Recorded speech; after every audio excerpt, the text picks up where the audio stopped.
Member Holder is present. Member Lewis. Member Lewis is absent. Member Montgomery Stepp. Here. Member Montgomery Stepp is present. Member Tamaki. Here. Member Tamaki is present. Madam Chair, there are 9 task members, and the number needed for a quorum is 5. And let the record reflect that Member Lewis is present. He's just entered the room. There are 6 members present. A quorum has been reestablished. Thank you. Now that a quorum has been reestablished, we'll return to our agenda. The next item on our agenda is item number 18. Madam Chair, there are 9 task members, and the number needed for a quorum is 5.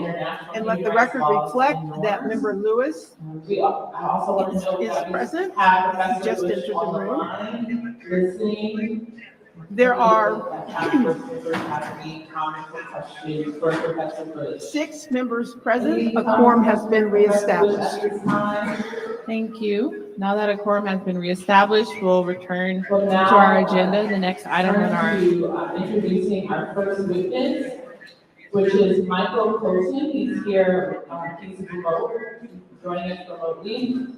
Michael X. Colson is a professor in the School of Political Science, Government, and International Relations at Tel Aviv University.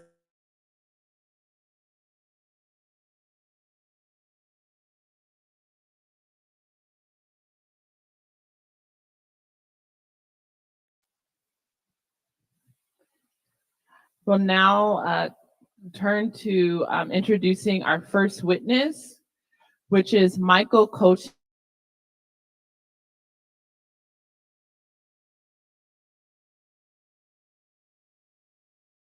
Government and International Relations at Tel Aviv University.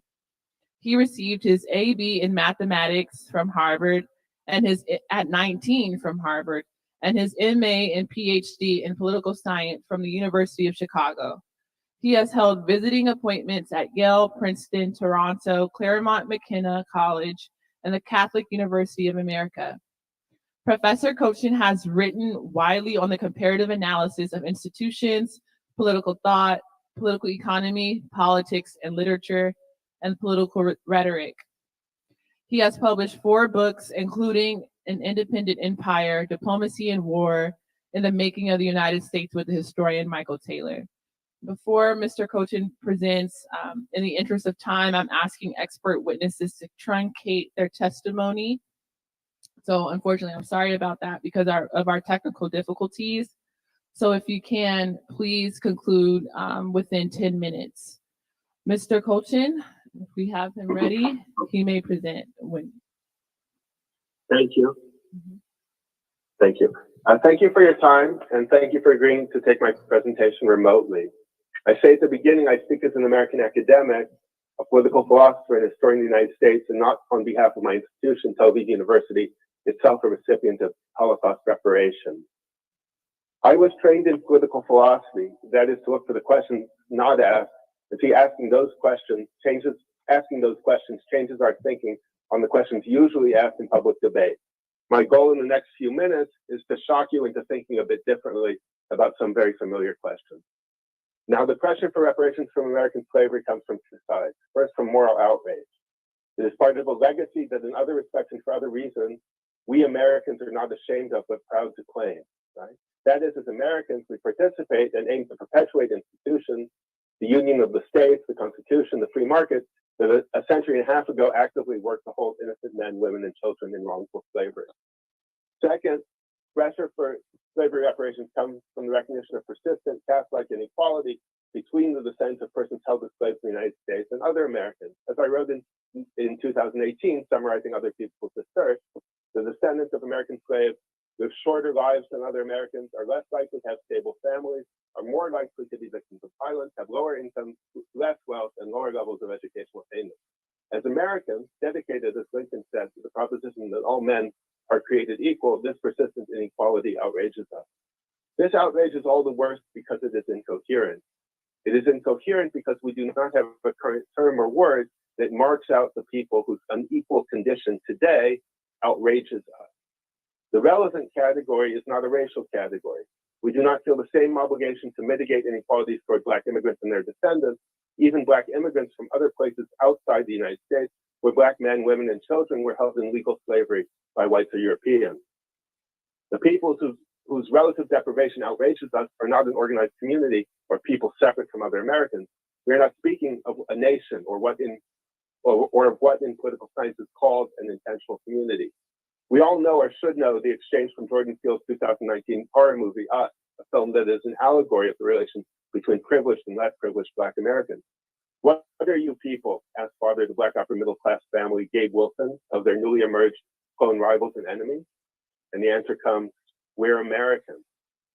The problem with reparations is to find some way of mitigating inequalities that distinguish some Americans from other Americans in order to atone for moral outrage that still stains the institutions that we Americans cherish and wish to continue.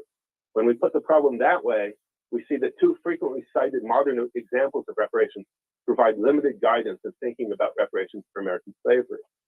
In 1988, the United States government agreed to pay reparations to those Japanese Americans who were interned by the United States during World War II. Those payments were modest, almost token, $20,000 for each survivor of internment still alive in 1988, and were not intended to, nor could mitigate persistent inequalities. Why were the payments so modest? Partly, I think, because the kind of persistent inequalities that concern us regarding the descent of persons held as slaves in the United States are simply not found in relation to Japanese Americans, whether we speak about those individuals who were interned, the generation of those interned, or their descendants.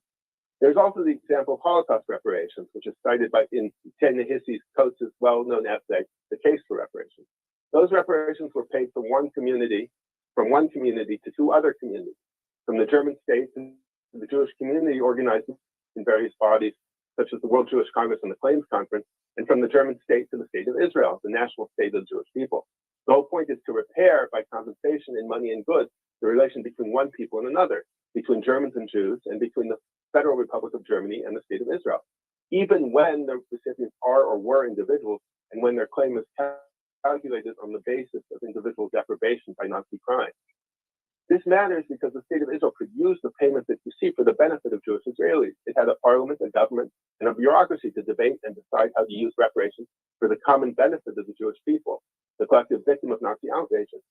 For slavery reparations, the problem is within a single community, the American people, and is an attempt to deal with the outrages that some Americans inflicted on other Americans through the American institutions that for other reasons and in other respects we esteem and wish to perpetuate.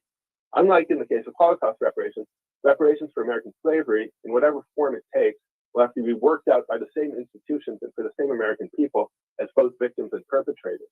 Unlike in the case of reparations for Japanese Americans, also paid on behalf of Americans to Americans, the problem to be addressed by slavery reparations is not to symbolically to atone, but to respond to persistent inequalities, which reparations should do something visible and tangible to mitigate. What about affirmative action? Well, I was asked to be here today because I published an essay in 2018, The Whipped Cream Boys of Affirmative Action, arguing that affirmative action programs of the kind that exist today are not a suitable vehicle for mitigating the persistent inequality between the descendants of persons held as slaves in America and other Americans. First and most important, they haven't worked. In fact, those inequalities such as crime victimization are in important respects as bad, if not worse today in 2022 as they were in 1965, when President Johnson announced his affirmative action policy in a speech at Howard University. The failure of affirmative action programs is obscured because government, media, think tanks, and universities use racial categories such as black and white to study inequality instead of gathering separate data on the descent of persons held as slaves in the United States. Second, because affirmative action policies are defined in racial terms, they are not an answer to the real problem. Reparations are for victims, and while it is true that slavery in America and everywhere else on the globe where slavery was practiced was racialized, in the United States of 2022, such programs as affirmative action that designate beneficiaries by race are not reaching those harmed by the persistent legacy of American slavery. In my view, California's response to the question of reparations should be to seek out programs that, in the light of more than half a century of modern experience, have some prospect of mitigating the relevant inequalities. Here, I think the best thing to focus on is education, and in particular education at the K-12 level. Make it easier for the descendants of persons held in slavery in the United States who live in California to get a good school education. My authority is California economist Thomas Sowell, a descendant of persons held as slaves in the United States, born in 1930 in Gastonia, South Carolina, amid the last living memories of American slavery. As Thomas Sowell details in his 2020 book, Charter Schools and Their Enemies, the 2019 California charter school reform legislation goes the wrong way, making it harder for impoverished parents, and I would add, especially for impoverished parents descended from persons held in slavery in America, to ensure that their children are enrolled in schools that will teach them adequately. Rather, California needs to make sure that every California child, and in particular every California child of descendants of persons held in slavery in the United States, is guaranteed a free K-12 education. Education does not mean time in the classroom chair between birth and prison or birth in the streets. Education must mean actual scholastic attainment that will give these children and all California children the skills and talents required for a fulfilled adult life. Charter schools and easy access to them, Sowell shows, are a vital part of such an education policy.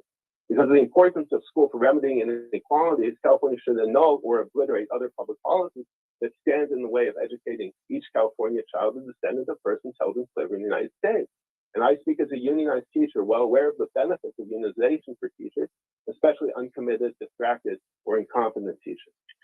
At the post-secondary level, I think the state can do is identify and increase access to programs that pipeline students come to the classroom to rewarding careers. Such programs are often co-ops, where job placement is part of the curriculum and students work at their careers through their time in school. The state of California, in my view, should identify inequalities in access to those programs. The state should then formulate, apply, study, reformulate, and reapply policies to mitigate those inequalities in the state of California. Race is fundamental to understanding the history and legacy of American slavery, but thinking beyond racial categories is vital to formulating and implementing public policies that will mitigate the inequalities that are the legacy of American slavery. If the Civil War settled one thing, it made all of us Black and white Americans. Thus, it made the problem of repairing relations between the victims and perpetrators and perpetrating institutions a problem for all of us together as Americans. We Americans of 2022 want to find a policy response that will make it possible for us to go on together as Americans. Thank you.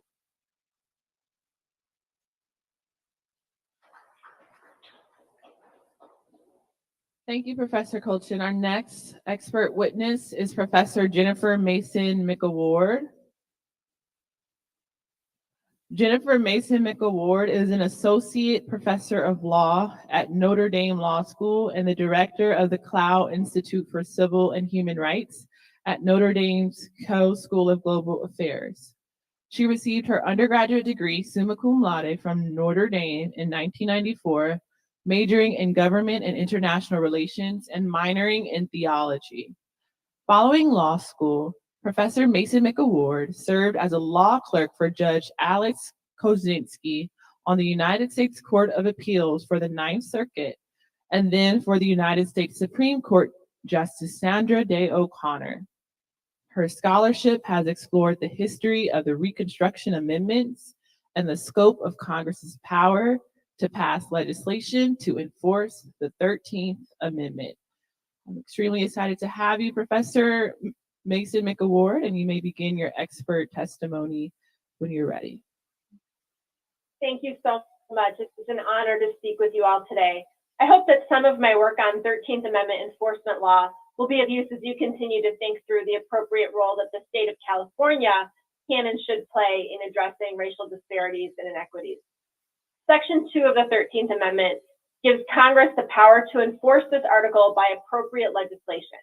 And so the question that I've grappled with is what sorts of laws Congress can pass to enforce the ban on slavery and involuntary servitude.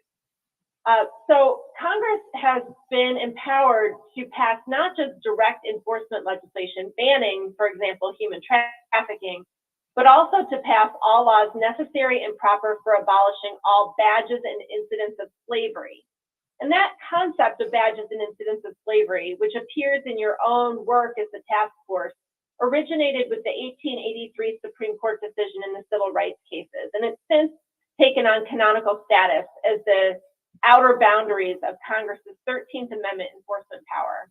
And my scholarship has considered the roles of Congress and the Supreme Court in addressing the badges and incidents of slavery. And I've tried to come up with a definition. Incident of slavery was a legal term of art that referred to legal aspects of the institution of slavery, and badges of slavery was a more malleable term that referred to the broader set of political, civil, and legal disadvantages imposed on slaves, former slaves, and free Black people. And so in determining what the badges and incidents of slavery are that Congress can regulate, I asked 3 questions. Whom can Congress protect, from what conduct, and by what actors? And in answering those questions, I looked at the historical record and considered structural separation of powers concerns. And ultimately, I concluded that badges and incidents of slavery have the following characteristics. First, they are policies or widespread practices that mirror a legal incident of slavery or infringe upon an aspect of liberty that was denied to slaves. Second, they're implemented by public or widespread private action. Third, they are aimed at disadvantaging African Americans or other populations that have been enslaved. And fourth, they point not remotely to a violation of Section 1 of the 13th Amendment. In other words, they pose an imminent threat to freedom or the ability to participate in the basic transactions of civil society. And the reason I included this final kind of causation element in my definition focused on kind of that idea of prophylactic legislation that incorporates these principles of separation of powers at the federal level, with the idea that we needed to have some kind of constraint on the legislature as well as a guide for effective judicial oversight. The important question here, though, is whether that same understanding should guide the exercise of California's own legislative power. And I am certainly not an expert on California law, but I do know that the California Constitution bans slavery and involuntary servitude and gives the California legislature plenary legislative authority to enforce that guarantee. And the law establishing this task force contemplates more than direct enforcement legislation, specifically laws that are aimed at the lingering negative effects of slavery. And in many ways, the focus of this task force's work maps onto my conceptualization of the badges and incidents of slavery. Our work especially appears to align on the questions of actors and conduct. The findings of this task force, which recognize that slavery and its aftermath were the product not just of law, but of private conduct and custom, is of course entirely accurate. Its correlate that remedies must also engage public law and private systemic conduct reflects an important operational insight that can serve as a guide for legislative efforts. One place where our work might diverge is on this question of whether the conduct that's being regulated must have some kind of threshold causative impact to be properly the subject of legislation. But as I said, the reason that I included that in my definition draws from concerns about separation of powers principles. And it's not clear to me that those same structural concerns operate identically in the context of state reparations laws and policies. While the interim report does frequently address the ongoing system-wide impacts of racially discriminatory policies, it doesn't argue that those impacts currently violate or threaten to violate the California Constitution's ban on slavery. And so the question I asked myself is whether this is a problem, and the answer may well be no, because of the nature of the plenary state legislative power, as well as distinct separation of powers analysis for purposes of constitutional law. And so I simply just note that and raise it as a question for your consideration. One place, however, where our analyses might diverge more meaningfully is the question of who can receive remedies or reparations. And I know that this task force has dedicated time and study to this question and come up with a definition regarding eligibility. As I understand it, however, there's still a racial component to the definition you're using. In other words, it still depends on race. An Indigenous Californian, for example, whose ancestors were also enslaved, would not be eligible in the same way that a Black person would be. And so the proposal is under-inclusive in the sense that only some people whose lineage includes slavery are eligible for reparations, but not all. And so in the context of state reparations legislation, it is clear that the 14th Amendment's Equal Protection Clause will be applied to guide and evaluate any legislative efforts. And so while not all of the task force's preliminary recommendations are race conscious, some of them are. And those strike me as requiring further analysis to determine their viability. As you surely know, the Supreme Court applies strict scrutiny to all racial classifications, saying that strict scrutiny applies whether a classification is invidious or benign, and it requires a showing of a compelling governmental interest as well as narrow tailoring.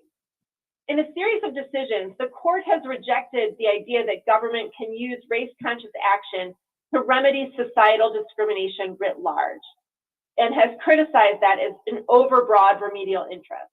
However, the court has said that remedying the present effects of the state's own past discriminatory conduct may be a compelling interest, as long as there's a strong basis in evidence to show that there has in fact been past discrimination and that remedial action is necessary. I raise this because, among other things, as you also surely know, there's an affirmative action case pending at the Supreme Court this coming term. And given the composition of the court and the view of at least some of its members highly skeptical to race-based classifications in general, I just wanted to recommend that you closely follow the court's arguments and its upcoming decision. Even if the court, however, stands by its position that remedying specific past governmental discrimination is a compelling state interest, there would still be a question of how the preliminary recommendations of this task force might satisfy strict scrutiny and be deemed narrowly tailored. And again, I would just raise that for you to consider as you move toward final recommendations. My final point draws from that, which is that an effective reparations initiative must be both implementable and implemented.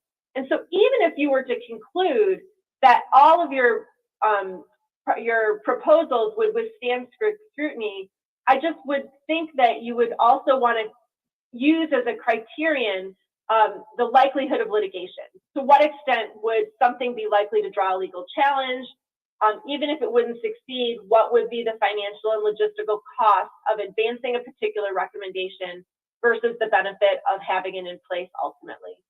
And so that is where I will wrap up my testimony, but I just want to thank each of you. The knowledge and research that you have amassed is incredibly important, and it has been a real privilege to be a small part of the community that you're dialoguing with. So thank you so much.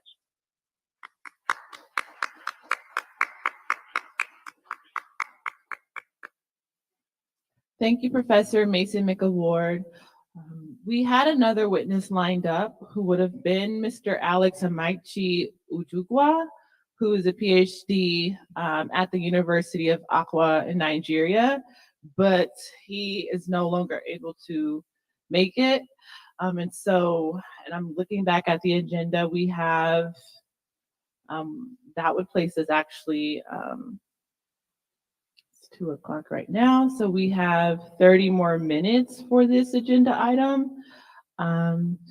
Does anyone have any comments or questions for Professor Mason McAward, Professor Jonathan Bush, or Professor Cochin at this time? I also just want to apologize to our witnesses for the audio issues that we've been facing. I think that impacted a bit how much we internalize the information, but we tried our best. So thank you. Since we do have 30 extra minutes, we have Professor Jonathan Bush, Professor Cochin, and then Professor Mason McAward on the line. Does anyone have any comments or questions at this time? Because Member Holder, go ahead. Hello? Doesn't sound like it's on. Okay. I just want to thank the panelists. I'm sorry that we have had some audio problems, but from what we were able to hear and glean, it's very comprehensive and gives us a lot of insight as we move forward. I did have a question specifically for Professor McAward regarding your 14th Amendment analysis and your equal protection analysis.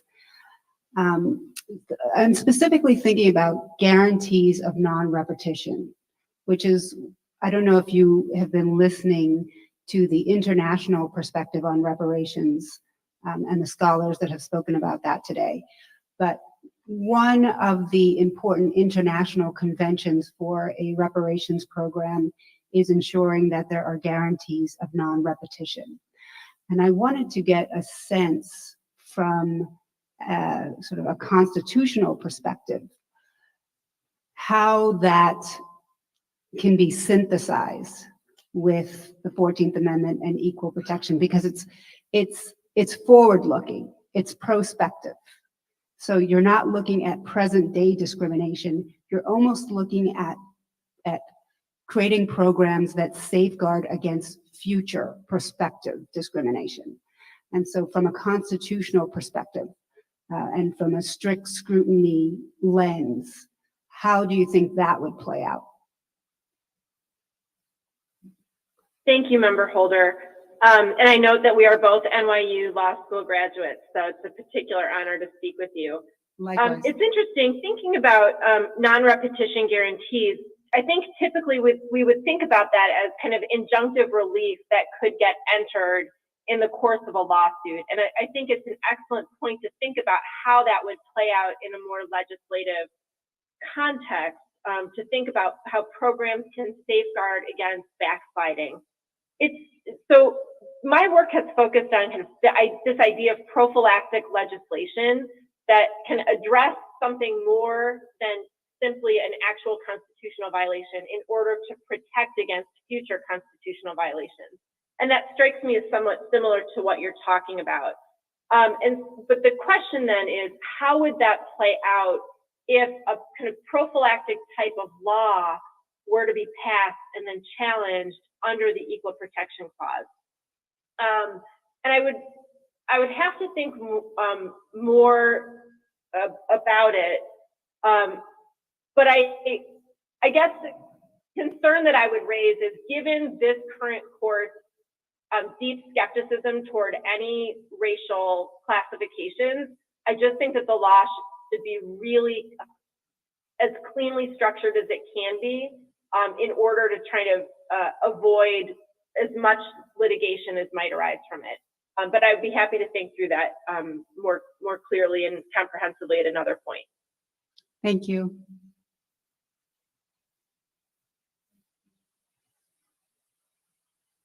Is there any other comments or questions for our expert witnesses from the task force at this time?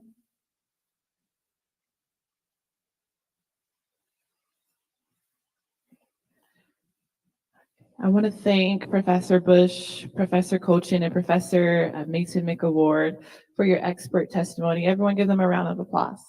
Thank you.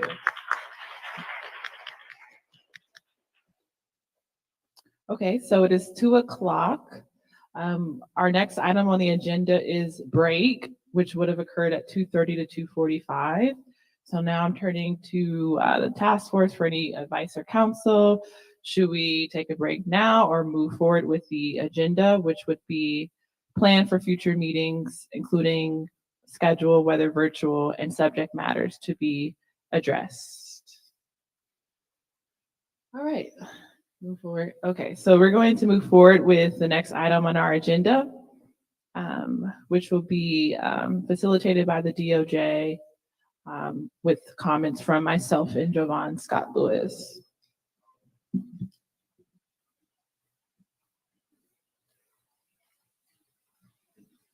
Thank you.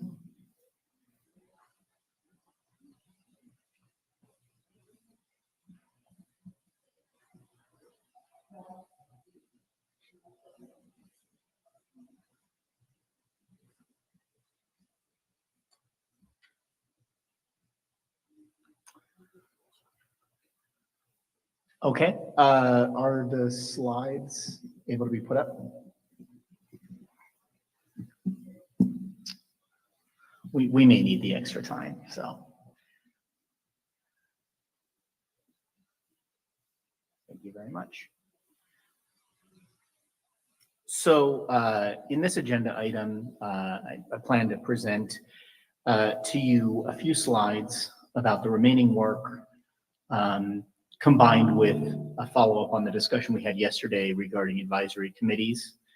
and then leading into a plan for the future meetings schedule. So I'm sure you're reviewing those as you go. I will walk you through the slides. So slides 1 and 2 outline the remaining task force work. This work basically boils down to the work that was not covered in the interim report.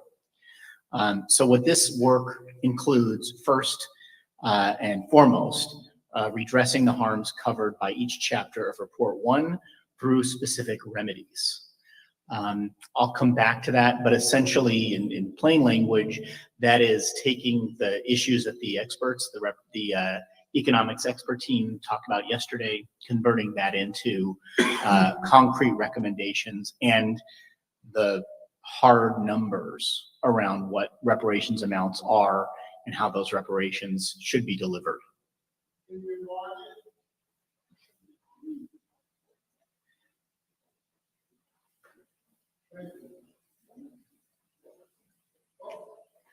Okay, I'm going to circle back and we'll talk about how we staff recommend that work be carried out between the task force through advisory committees, which I started talking about yesterday, the experts that are retained for this, and then ensuring that the task force is engaged at all decision points along the way.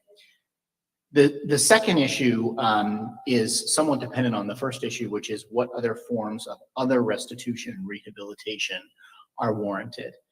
This will be subject to the task force's evaluation essentially after you have resolved the reparations that are going to be tied to each of the existing chapters in the report.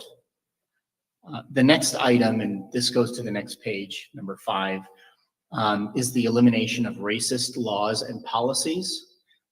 We have a retained expert that is working on developing a compendium of all the racist laws in the state.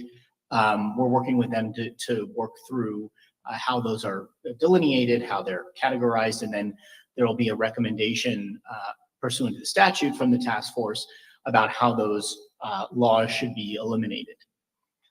The next area of work is on appropriate ways to educate the California public of the task force's findings. We talked about this a little bit yesterday.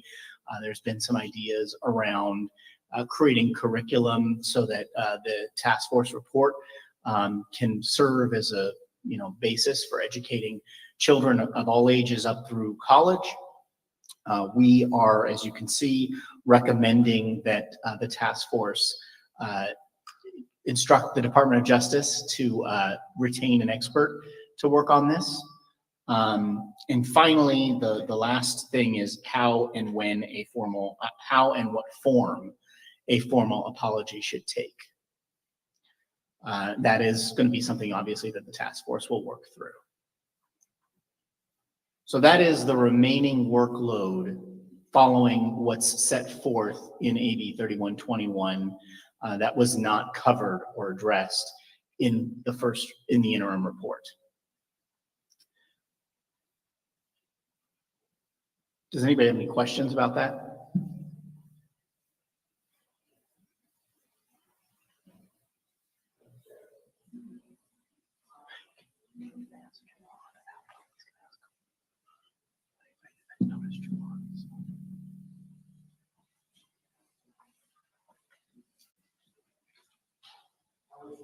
I hope that we remember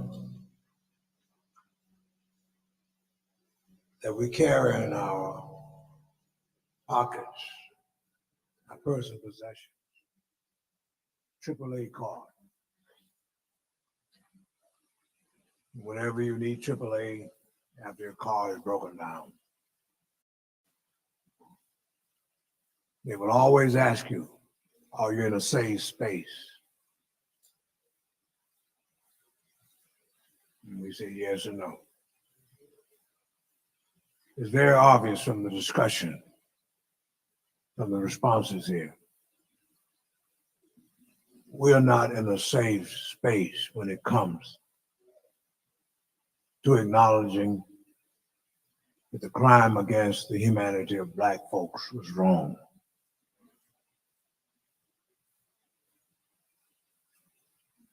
But remember, AAA has 3 A's. And I would like to brown eyes those A's. The first A is to admit that you got a problem. Something's wrong. It appears to me that the low-hanging fruit is for us, as we go through our process concomitantly, push for this state under this present leadership to admit, give an apology. We can get running with that. Number 2, there is atonement. That's where actual reparations comes in.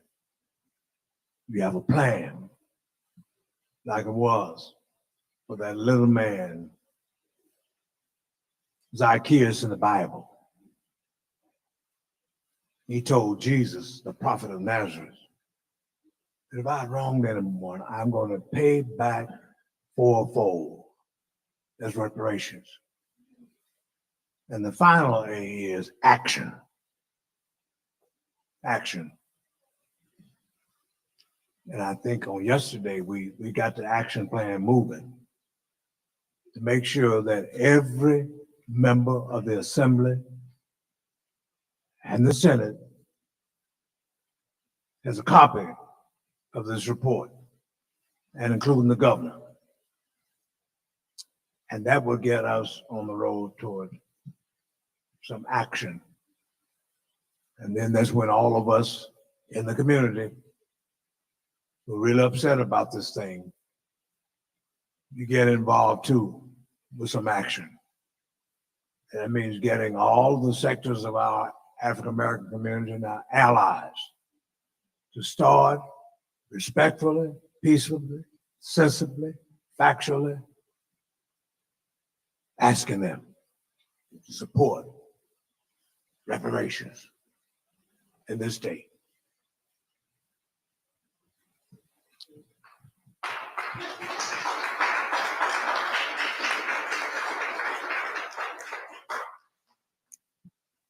Thank you very much for that. I certainly appreciate that very much. Did you have a question, John? Okay. So are there any other questions or comments about the work that is remaining to be done under the statute? Okay. So we'll proceed to the third slide. So you all asked yesterday for some proposals around how this work would be done in a way that engages the members of the task force and ensures that the task force is working through the issues. We discussed internally and worked through a concept for the creation of advisory committees. As I alluded to yesterday, we talked about this a little bit, how that would look. And there are a few items that you'll need to vote on to put in action. But our recommendation is, in order to engage the task force directly in the work of working through these issues and making the decisions in a way that you could be working directly with us, and then we can bring items back to the task force for votes, rather than waiting for the length of time between meetings for the DOJ to be working on and then come back each time, is to have 1 or 2 advisory committees that would take on each of the 5 topics delineated by the experts in their presentation yesterday as atrocities. Those include unjust property takings by eminent domain, devaluation of Black businesses, housing discrimination and houselessness, disproportionate Black mass incarceration and over-policing, health harms, and then I have added into this list education, because there was an extensive discussion yesterday about the need to really prioritize education. And so our recommendation is to create either 1 advisory committee to work with the experts in the Department of Justice to work through the actual reparations framework for all of those items, or to divide that work into 2 different advisory committees. And I've presented here a proposed way in which I think logically those those 6 items can be grouped. So that's going to be one or two advisory committees. And those advisory committees are going to need to answer the 5 questions that were laid out. First thing is to answer the 5 questions that were laid out by the experts yesterday, which is the questions that they need answered in order to calculate what reparations looks like, what the amounts are, who would be getting the reparations, what are the damages. And so that would essentially be the first work of the advisory committees. And then there will be, as we discussed in the scope of work, a little bit of back and forth between the advisory committee members and the experts, with the Department of Justice attorneys facilitating that conversation and drafting up the proposals. Eventually, we'll get to the future meetings plan, and eventually the role will be the advisory committee members will then be presenting this information back in future task force meetings, presenting the proposals along with the experts, who will provide the factual data-based case for reparations on each of those items. So that's one set of advisory committees. And then if we go to the next page, there's 2 additional advisory committees. One would be an advisory committee that would essentially work on everything else, all the other chapters that are not sort of taken up with those 6 atrocity areas. Those include enslavement, racial terror, political disenfranchisement, pathologizing the Black family, control over creative, cultural, and intellectual life, and the wealth gap. And the idea here is that those are, as we heard from the experts, not necessarily areas that can be boiled down to an amount of damages or an amount of compensation, but there are going to be a number of policy recommendations that we can leverage the preliminary recommendations that were included in the interim report into some final general policy recommendations on each of those, which could be turned into legislative proposals or something like that, and following the publication of the final report. And then the second advisory committee that we're recommending are what I've grouped together as remaining issues.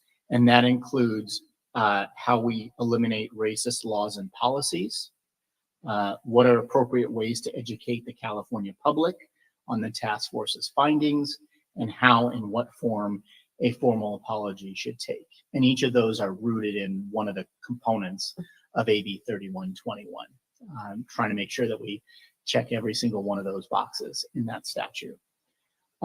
You'll also see here a reminder of where the task force stands with regard to existing or previous advisory committees. We have the Communications Advisory Committee, which is Chair Moore and Member Grills, the Subpoena and Survey Advisory Committee, which are members Tamaki and Holder, the designee for the Bunch Center contract, which is Member Grills, and then the Economic Experts Advisory Committee, which is essentially, as of yesterday, really completed the work. Stop there. Are there any questions about the staff recommendations? It's a lot. It's a lot. We're certainly, the second part of this process is more work intensive, I think, for the members of the task force, and less focus maybe on the testimony and things like that.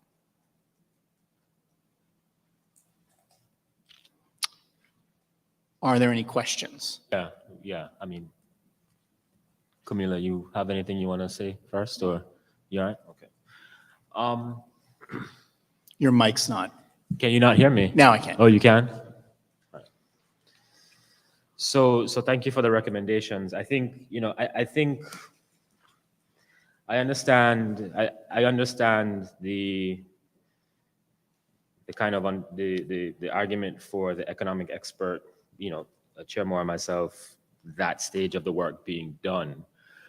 But I'm not quite in in agreement that the role of us as a advisory committee is done. I think there's a way to, in my view, there is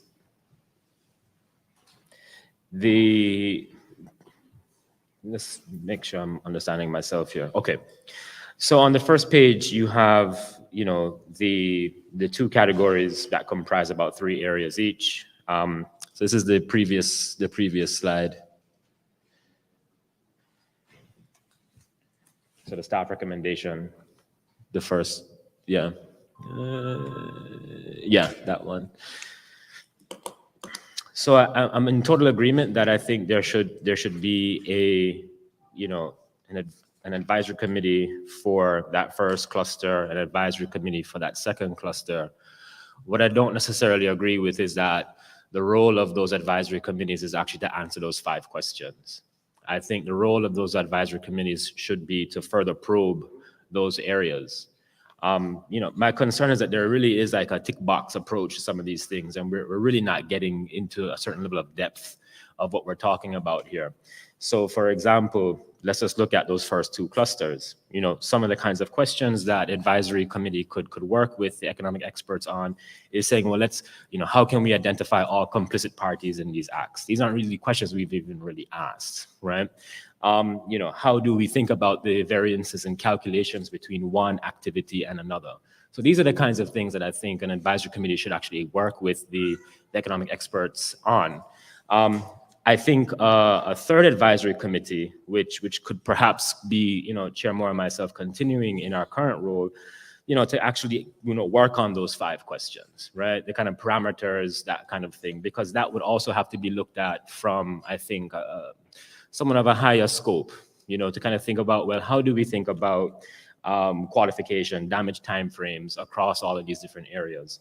So I think, I don't want to call it a hybrid approach, but I do want to make sure that we are paying significant attention to and devoting adequate time to a kind of deeper analysis and probing of these different areas. And I don't think that a model that's proposed accomplishes that.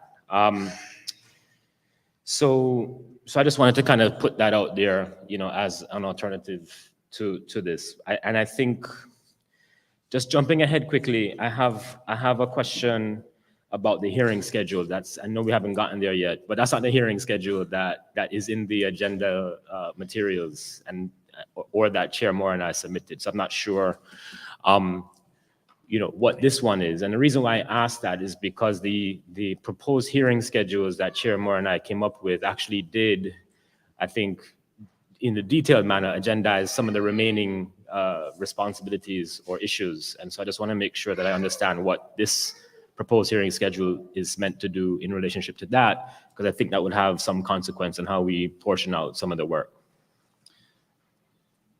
Yes, that's correct. I don't know, Chair Moore, did you want to say something or not? Okay. Yeah, you're correct. You're absolutely correct. So first and foremost, I'll talk about the hearing schedule. Yeah. We haven't gotten there yet, but I'll talk about that. So that is correct. This is a sort of a staff recommendation hearing schedule. Your hearing schedule is still Right. in there. Okay. I essentially, one of the things I was attempting to do was both in response to some of the discussion yesterday about the timelines and about the contents and how we would be approaching the different issues in the report that would be published by June 30th, 2023, as well as pending a vote of the task force on whether to be in person or remote and whether to have it in the locations laid out, as combined with the need to have these advisory committees working on the substance, trying to figure out a way, frankly, where we could manage getting outlines to you all on sort of the comprehensive issues and then going through the drafting process again on the comprehensive issues as we go through. And part of this is why I recommended 2 task forces, is to sort of spread out the workload so that we could kind of be going on all cylinders on all of it. So we'll come back to the future meeting schedules. The second point you raised, which is the 5 questions. And I think you're right. That is another way that this could work, and that's fine. This is our recommendation. But the idea was definitely not that the advisory committees are only answering these 5 questions. I don't know if that's what you thought I was suggesting, but that's definitely not. I think you're right. And that's one of the reasons why we're recommending that they be split up and it not be one advisory committee doing all 6. Because I think there will need to be that very deep dive. And again, as we talked about with the advisory committees under the Bagley-Keene Act, The advisory committees are working with us, and it'll eventually come back to the entire task force. And so back to the future meeting schedule, I wanted to make sure that we had an opportunity for something on each of these items to come back to the task force to weigh in, to make sure the task force is invested and on board with what each of the advisory committees is developing along the way. So that also necessitated a little bit of a switch in terms of accommodating that time, because that's going to be pretty time consuming. If you remember, you think back to when we went through the drafts of the original report and the outlines of the original report, going through all of those different topics is going to consume quite a bit of time in the meeting. Right. So I hope that answers your question. And obviously, you know, this is going to be, I'll come back and say what I need votes on before we finish this module. But that's certainly another way to go if you want to have the existing expert advisory committee of you and Chair Moore handling these 5 questions essentially for all of the issues. That's certainly another way to go. The only complicating factor there is that 2 advisory committees can't communicate. So you'll have to resolve that issue in a meeting where it's discussed amongst the whole task force, and then each of the advisory committees will proceed based on whatever the outcome is of a vote of the entire task force on the answers to these 5 questions. So we would need to probably, frankly, agendize the answers to the 5 questions for whatever the next meeting is. Vice Chair Brown, you're recognized. Madam Chair, I would like to invite us to consider starting at page 5 and going forward. Why? Time is of the essence. And we made a commitment as a task force to do a job. And with what we've heard here, there's nothing new. We heard it from day one. And we can end up with information indigestion. And actually, I think we should look at the schedule and see if it's realistic, and in no way become guilty of the allegation that's been made that we haven't heard everybody. We have a schedule.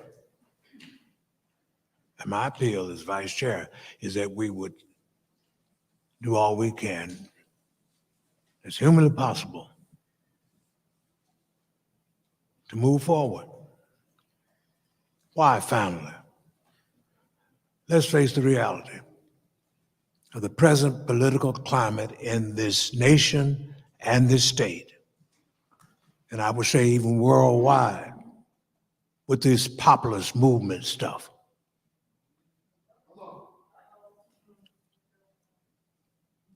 You better put your hand up and feel it. And we need to, as Benjamin Mays said, he or she who's behind in the race of life is going to stay behind. Else you better run faster to catch up. It's time for us to run faster and catch up. Else we're going to be left behind. And after the political bombshell comes, we still will not have made much traction toward getting our just due as Black folk.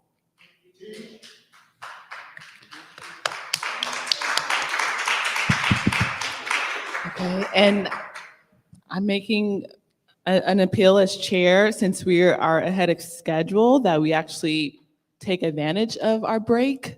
So it's 2:30, and the break is from 2:30 to 2:45. And during this break, I think it would be good just for us to review the material a bit, kind of internalize it a bit, and then we can come back and see how task force members feel about what's on the page, and if there's any alternatives, we can discuss that as well. How does that sound? Okay, so we'll take our break since we are ahead of schedule, and we'll resume at 2:45.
Oops.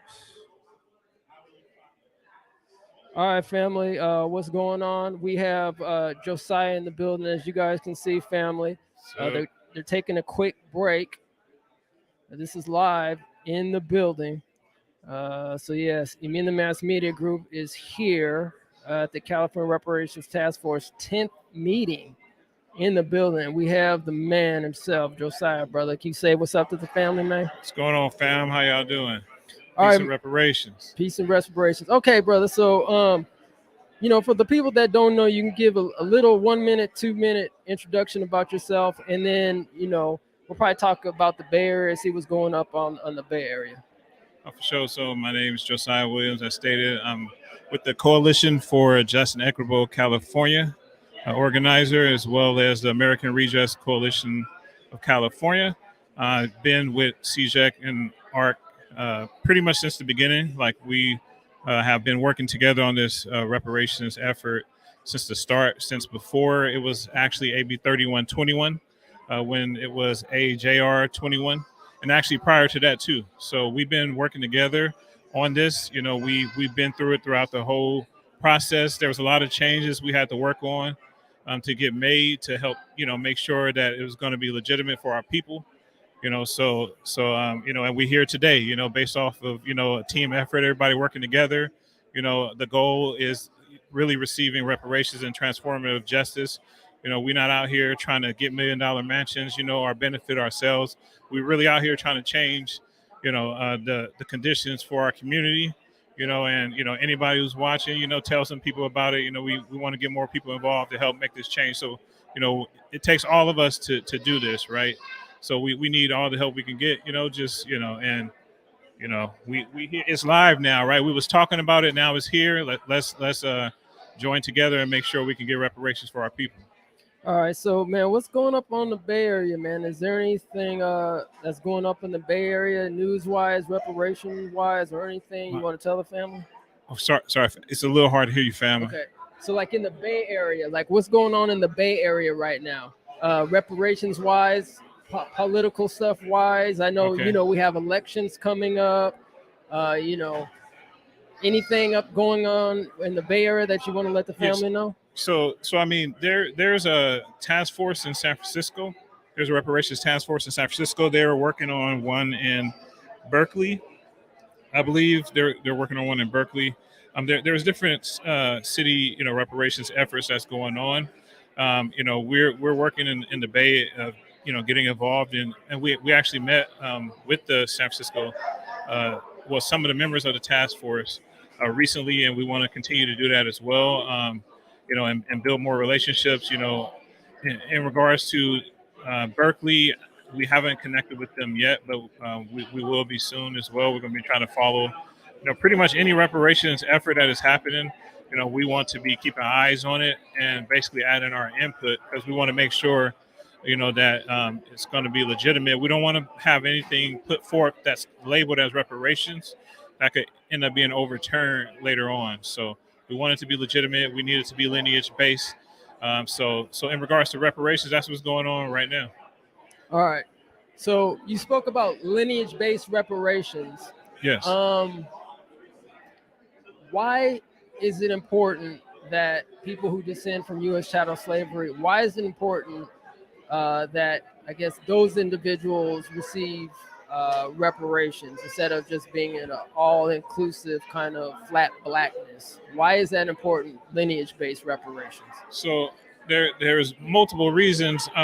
One is, we're trying to repair the people who've actually endured, slavery, the descendants of those people that endured slavery, and then the legacy of slavery afterward. So Okay. basically, you have to target them. And in addition, if someone owed me money and I was told that I had to give it to 20 other people in order to get it, like I wouldn't be cool with that. I'm pretty sure no one else would be either. So basically you have to repair the people who was damaged. Like when people go to work, they don't share their check with everybody because they're owed the money for the work that they had already done. So our debt was taken from us. Our wealth was taken from us. It has to be returned. In regards to other issues of racism and things like that, those things do need need to be fixed. There needs to be other efforts put into it. But we don't need anyone hijacking or colonizing or all lives mattering our specific reparations claim. Like, we've always done things to help other groups of people, right? And so we need that same support back in this effort. And we get that same support, we can use this as a precedent to help get other reparations claims in the different countries and the atrocities that they face. But when you try to overtake it when it's already set, we came to the conclusion, we know what it is already. We know who the people are, and so you got to stick to that, because it's also illegal at the same time. So we have people that is very passionate. I understand that they endure some harms, and in the United States, yeah, they shouldn't have to endure some of those harms. So create that bill, right? That's for you and your people, and let's show like basically real solidarity, because that's what it is. Solidarity ain't you coming in and then taking from me. Like, that's not solidarity. Solidarity is you supporting me in my efforts, and then I support you in yours. That's what true solidarity is. In my opinion, it's divisive to have the lineage standard already set, and then for people to come in and be saying, well, if you don't include me, then you don't care about me. It's like, what? Like, so basically, if I decide to take my check from work, then I don't care about you. It's unrealistic. And generally in real life, it actually doesn't work anywhere. But some reason people are attempting it here. We just have to stand our ground, let them know. It is what it is, right? We want justice. We want you to get your justice. We'll support you in that. But that doesn't mean that you get to take my justice from my ancestors and the people who's here now that is enduring the legacy of slavery, and then the future generations. And that's what we're doing here. That's why this is here in the first place. We're trying to restore and receive justice for those that was before us, our ancestors, those with us now, and those after us. Okay, so I know we probably have about another couple minutes, and we have a couple minutes now. They're going to be starting. So before they start, I know you probably wanted to have a public comment, right? What would your public comment have been? In 3 minutes or less, because supposedly you only get 3 minutes to talk in public comment. Understood. Now, I'm not going to time you. No, all good. No, but what were you going to say in summary? Yeah, I'm actually going to keep it short. So it was I called yesterday, and then I ended up getting, politely, interrupted because I went over the time. And so basically I was speaking about AB 2296, right? And so I was talking about how, Reggie went about it, right? It was wrong. Basically, to me, I was given an example that, if someone broke into my house in the middle of the night, I'm not going to assume that they were there to throw me a surprise birthday party, right? So the way that he went about it shows that there was intent, and I can't read his mind, but it wasn't straightforward. No one from the task force was involved. Basically, the public wasn't involved, and it was something that he did, and it wasn't even discussed, even when it was presented until I believe yesterday. At the task force meetings is what I'm referring to. And then in addition, I was just going to talk about the efforts to colonize our reparations claim and how it's unnecessary, and basically they can create their own. I think even Dr. Weber said she would help them to do it, and so in my opinion, you don't go about it the way that people are going about it now, where you actually try to jeopardize real justice and reparations. In my opinion, it looks like crab in the barrel mentality. I know people have been saying that. This is what it really looks like. There is a path towards justice. People are trying to come in and change it, right? That's not solidarity. That's considered divisive, in my opinion. So that's pretty much where I was going to say. Okay. Excuse me. And just one more question, man. So in terms of today's kind of information, from your opinion, because I know earlier today they talked about the Japanese reparations, right? Yes. In your opinion, kind of how does that kind of tie in our kind of reparations fight? Do you think that's important that other reparations, I guess formal reparations, past reparations resolutions. Do you think that's even important to recognize? Or because, I mean, we have our own specific claim and justice, right? Do you Yes. really think that it's specific, or it's important to hear other people's kind of experience in terms of it, or should we just kind of just focus only on what we're doing as far as descendants? I would say historical context is always important to a certain degree. It depends on what you use it for, right? Because sometimes it's not just hearing and then trying to follow that same plan, because you can also learn what not to do, right? So we learned a lot of different information. We heard of the different reparations claim. And so we've heard from those who actually worked on the Japanese effort actually discuss how there is no comparison for what they went through compared to what our people actually went through, in this case for reparations. And so by stating that, to me, they're stating that we deserve way more, right? So we can't exactly follow that plan, but they did discuss certain things and certain elements of it that we can use that can be useful. So in my opinion, basically it's important because you can actually get to look at prior cases.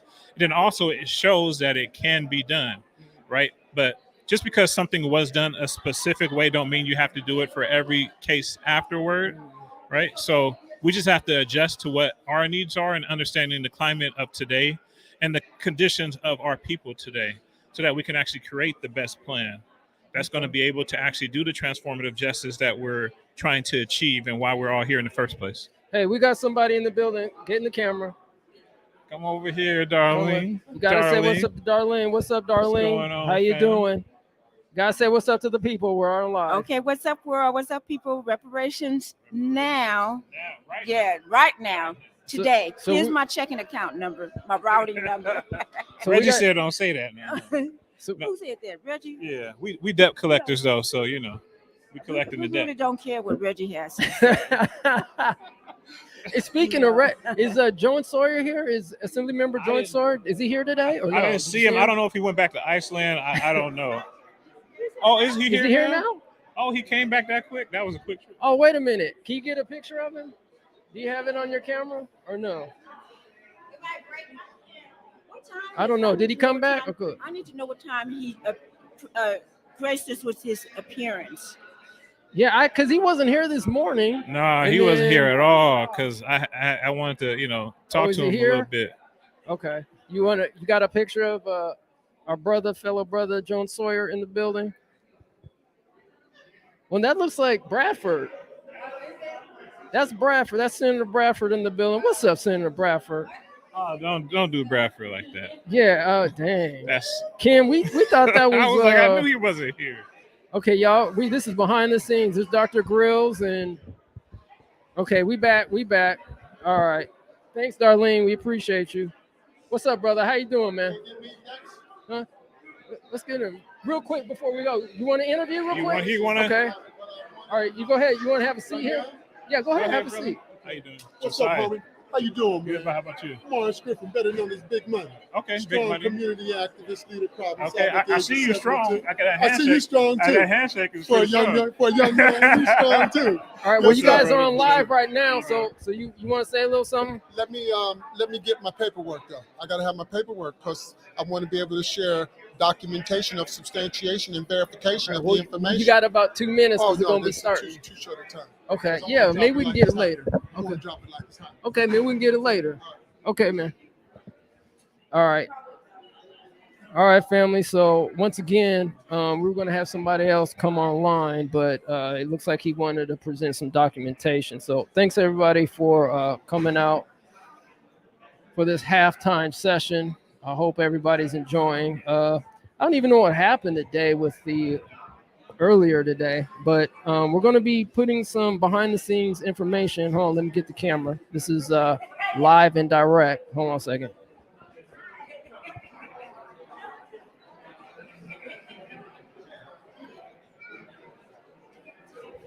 So we're going to have to put up some footage for y'all because there was some interesting thing that went on this morning that happened, and hopefully we'll be able to clarify that. We did have a conversation with Friday Unfortunately, we couldn't have her on live, but hey, it is what it is. And then, hey, Kim, you want to get on real quick? Hold on, I see Chad is in the building. Should we get Chad? I guess they're going to start real quick. Hey, Kim, can you get Chad real quick? I don't know if they're going to start. Hopefully we can get Chad. Oh, I guess they're about to start pretty soon. I don't know. Maybe they're going to start. I don't. They see Camila real quick or what? I don't see her, but anyway. So yeah, so we're gonna I guess get back to it. So are they about to start? Are they gonna start? Okay, so I guess they're about to start pretty soon. So I guess it is what it is. Okay, you got some cards, man? Just want to get you real quick, bro. Just real quick. No problem. Before they start. Are we live? We are live, bro. We are live. What's going on, fam? We got the great Mr. No, Chad no, Brown don't do that. Don't do that to me. Bro, you know we're gonna have to. All right, so hopefully we'll be able to get in a quick interview. Yeah. All right, man. So we're here, California Reparations Task Force. Thank you for coming. Yeah, thank you, man, for everything you do. Oh yeah, we appreciate you, brother. So we probably have about 1 minute or 2 minutes. So quickly, brother. We already know who you are. I know the people already know you are, but can you kind of explain what happened this morning and your opinion? Yeah, what happened this morning is what we should expect. There's passions are running high, emotions are running high. We have to remember what we're talking about here. We're talking about reparations, so we're talking about multi-generational justice. And we had some folks who had some different opinions about how the task force should be moving and reparations should be. We already know the task force has decided on lineage. That is not changing, but we do have some people that want to see that change. So what you saw this morning was those different ideologies sort of colliding. And at the end of the day, I said this to someone else earlier. This is the process, right? The Japanese American reparations process was messy. The Jewish Holocaust reparations process was messy. We're going to have messy moments in this, and we have to be prepared for those. But this, we're standing 10 toes down on lineage. We're standing 10 toes down on cash reparations. That's what it's going to be coming out of California. And so, don't let the drama fool you. Nothing's changed. All right, brother. So hopefully we have time, man, before they go to out of break. But my question to you, man, is since you didn't have a chance, and I also asked Josiah, since you didn't have a chance to say what you wanted to say, because I'm assuming you were going to say public comment in 3 minutes or less, because they cut you off. Yeah. What would you have said? My comments were going to be really focused around lineage. I'm here with my wife today, and I brought pictures of my children. Shout out to the wife. Shout out to the kids. Thank you. We talk about lineage a lot, and I think it gets lost in the conversation of what we're talking about. And what we're talking about is our families. So I was really going to focus on my family, my ancestors before me, my children after me, and really kind of try to put faces onto what it means to be a descendant of a freedman here in America, right? We have folks that talk about, all Black people are deserving of reparations, and that we disagree with that. But at the essence of that kind of ideological position, it means that you're saying my history and my ancestry didn't matter. You're saying that what my grandmother went through didn't matter, and what my great-great-grandmother and grandfather went through didn't matter. So that's where I really was going to focus on lineage. And of course, unfortunately, Reggie Jones Sawyer is not here today, but I had some words for him around accountability and transparency, 2 areas where I think he is sorely lacking. He is not here to be accountable for AB 2296. And he has not spoken, as we know, to anyone on the task force about AB 2296. So he has not been transparent, and that's the strength of our movements. I want everybody else to understand, the audience out there to understand that we are strongest when we are transparent and we are holding each other accountable. That is at the core of all of our justice movements in the history of this country. If we give up in either of those areas, if we have folks that can move, without any accountability, or we have a process that happens in a back room where our community is not engaged, it is not going to work. That's not going to be a successful path to get us to reparations. So I had some words for Reggie Jones Sawyer about, his public behavior, his private behavior. And just like Chris said, these people don't want to know what we know.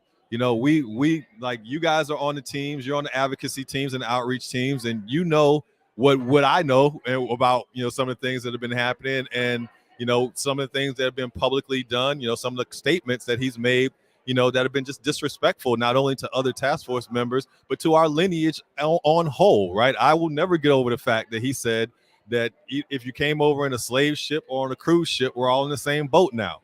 I can't think of anything that's more disrespectful to the lineage of freedmen than that. So we were going to have some words, but unfortunately he decided, not to be here today. All right, well, there you go, brother. So really appreciate it. And just real quick, man, since Chairman Moore is not here, so we're going to still get into it. Yeah. So, I mean, you talked about accountability. Yeah, absolutely. Right? So what was said today in terms, and I can't remember the organization's name, and maybe I shouldn't even say their name. Yeah. But the Black Power Network, we can Yes. name them. We So, name the names Black around Power here. Network. Yeah. Okay. So with that, and we're talking about accountability. Yeah. So was there any truth in what they were saying? Absolutely in terms none. of I mean, the, it was decision of the task demonstrably force? Okay. wrong what he said. So the statement that he made was that the lineage vote was taken in secrecy. And again, so he accused us of not being transparent, or accused the task force of not being transparent. But as we all know, lineage was a discussion that they had for over 10 months before they actually came to that decision in March. The task force started meeting in June of 21 and made the lineage or took the lineage vote in March after delaying the vote in February. So not only was it very, very public, I remember the delay, right? We were all upset by the delay, right? But we got to work on the next meeting and making sure that vote went our way. But this has been advertised in the agenda. It has been something that we've been talking about for the past, 10 months prior to that vote. It has been something that all the task force members have engaged with us on. So the fact that this anchor organization would come and levy a charge of something being done in secret, that's just dangerous. It's dangerous and it's destructive to what we're trying to do here. I just talked to you about accountability and transparency. And not only were they accusing us of being non-transparent, but then they were not taking accountability when we showed them that what they said was demonstrably wrong, and it just a lie, right? Just a lie. I don't like accusing folks of being liars, but that was a lie. So that was a conversation this morning. It extended out onto the steps. It got a little heated at times. I always keep my cool because I don't get mad at anybody at this. I try to talk to people where they're at. I try to give them facts that they might not have and history that they might not have. And, they say they're fighting for reparations, and anyone fighting for reparations, I can't consider them to be an enemy of mine. So, we had conversations, and hopefully those conversations continue. All right, man. So, family, can you give people, where they can reach you, your socials? Yeah. So I'm Chad_Boogie on Twitter. Chad_Boogie on all social media platforms, but you're going to catch me on Twitter. I don't do the other stuff. I don't do Facebook. I don't do Instagram that much. On YouTube, we have the Politics in Black podcast. We're on a once a month schedule, but we advertise, and I'll put it out on my Twitter when we're coming and we're going to go live. But we're using that platform to kind of talk about important issues, not just with the task force, but just around justice for our communities, around the repair and restoration of our communities. I think that we don't understand fully because it's such a huge task. Like we have a Herculean task in front of us that we have to be very, very intent and very, very focused and very, very careful about how we approach repairing, because at the end of the day, we're likely only going to get one shot at this, one bite at the apple. So we have to really be focused and locked in and talking about all areas of socioeconomic activity where we know we've been left behind, locked out, or we've been left for dead, right? So I enjoy doing the podcast. I didn't want to do it at first, but now they got me in it, right? And got me on microphones and stuff like this. I don't do this, y'all. I don't do this. But here I am. Politics in Black. Politics in Black, NAASD LA on the YouTube channel. Subscribe to the channel. You'll get a notification when we're going live. You can follow me on Twitter, but I'm not a great follow. All you're gonna see is like the work. All you're gonna see out of me is, hey, here's a call to action. Here's the place I need you to be. Here's the place that we're fighting, and here's the fight we need to be in for the justice that we all so righteously deserve. Man, so well, since they ain't back, man, we just gonna keep going. We're gonna keep rolling. All right, we in overtime. We in overtime here. Overtime. This is how we do. In sports, when you go overtime, baby, we got to get it in. Yeah, let's go. So, man, okay. So, can you explain? So, we're talking about politics and black. Right? Yep. First of all, just real quick, can you tell the family kind of how politics and black came? Yeah. And then, yeah. On top of that, can you? I know last show you had some guests. Yeah. I think, yeah. Oh, we had some powerful some guests. powerhouses. Yeah. So one, explain how politics and black came about, and then two, shout out to talk a little bit about the last one. Yeah. So politics and black, it was a group kind of think concept, right? So when I joined NAASDLA, right, we went through a bit of a branding change, but when I joined NAASDLA, they were already talking about doing a podcast. I'm not a podcaster. I'm not even a social media person. I was dormant on Twitter until it became about reparations, and then I got active on Twitter. So I never really imagined myself doing a podcast. But as we were talking about it, the group, and it was a group decision. I voted against myself, but they voted for me to be on it. And Friday is incredible. So I was willing to do it because I knew Friday could kind of hold me up and keep me from falling too hard, right?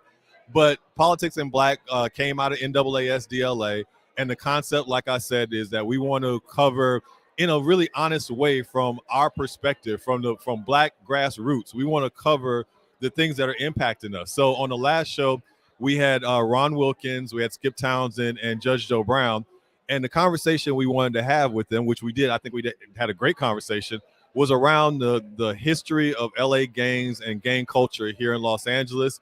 And for me, that conversation naturally has to go to, how do we get our young girls and boys, our youth that are out here on the streets, how do we get them activated into the reparations movement and being more political?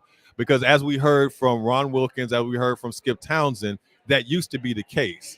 When we talk about what happened, post the Watts uprising, post the 92 uprising, you had a very real, from the grassroots up, street presence that was making itself felt.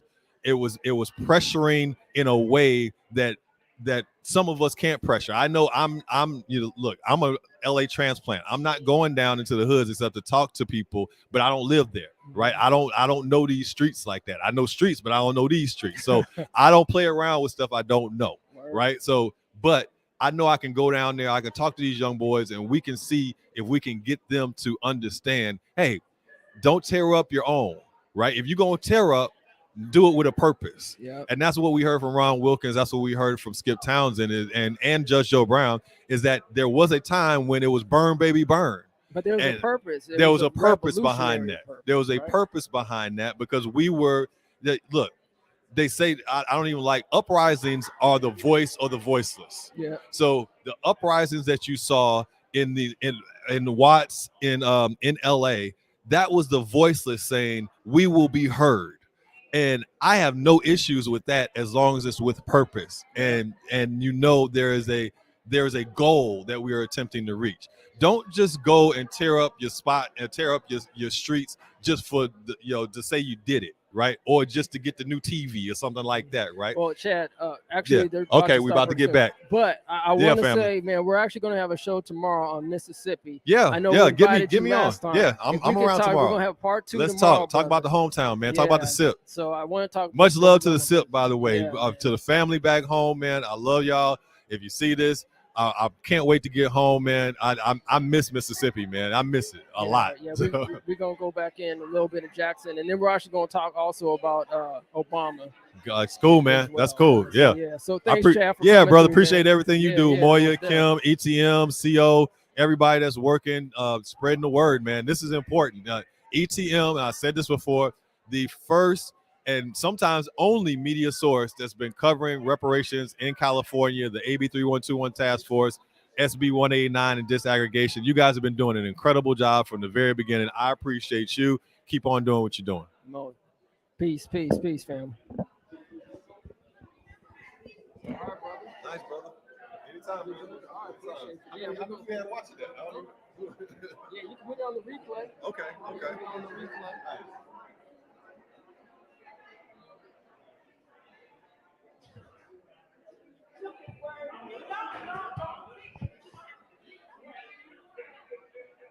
All right, family. So we're gonna start pretty soon. So we're gonna get back to it and see you when we see you. All right, family. Peace.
All right.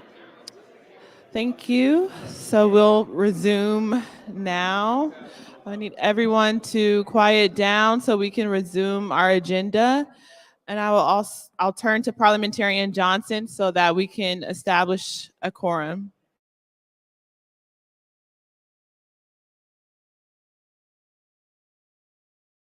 In the row with the chair. Chair Moore, Present. Vice Chair Brown, Present. Member Bradford. Here. Member Grills. Here. Member Grills is present. Member Holder. Here. Member Holder is present. Member Jones Sawyer. Member Jones Sawyer is absent. Member Lewis. Here. Member Lewis is present. Member Montgomery Stepp. Here. Member Montgomery Stepp is present. And Member Tamaki. Here. Member Tamaki is present. Madam Chair, there are 9 task force members and the number needed for a quorum is 5. The number present is 8. Madam Chair, a quorum has been reestablished. Thank you, Parliamentarian Johnson. Now that a quorum has been reestablished, we will resume our agenda item, which is number 20, discussion and potential action item, plan for future meetings, including schedule, whether virtual, and subject matters to be addressed. Before me and Member Jovan Scott Lewis share our thoughts around this agenda item, I just wanted to check in with my fellow task force members to see if you all had any thoughts about this particular agenda item and what we discussed before the break. Totally fine if no thoughts right now, but just wanted to open space for that opportunity. Member Montgomery Stepp, you're recognized. Thank you, Chair Moore. I have a few thoughts, and I don't, this may be a little bit premature based on what you and Member Scott Lewis will share, but I did have a couple of thoughts. One is just with even the 2 committees broken up that are issue-based, those issues, especially in the second committee, are very, very, very heavy. So the mass incarceration, health harms, and education are very, very heavy to put in one advisory committee. Also, we know this is, it's much easier to schedule advisory committee meetings without all of the, notice and I won't say pomp and circumstance of all of that, but, we know it's a logistical, basically nightmare for the DOJ. I also know that going into this phase where we are essentially trying to answer these questions and present possible proposals based on what I'm thinking is, in addition to direct cash compensation, which you kind of talked about through with the economist, the monetary, non-cash, and the non-monetary. That is just really hard to have an advisory committee with 2 people and then come back to a body of 9.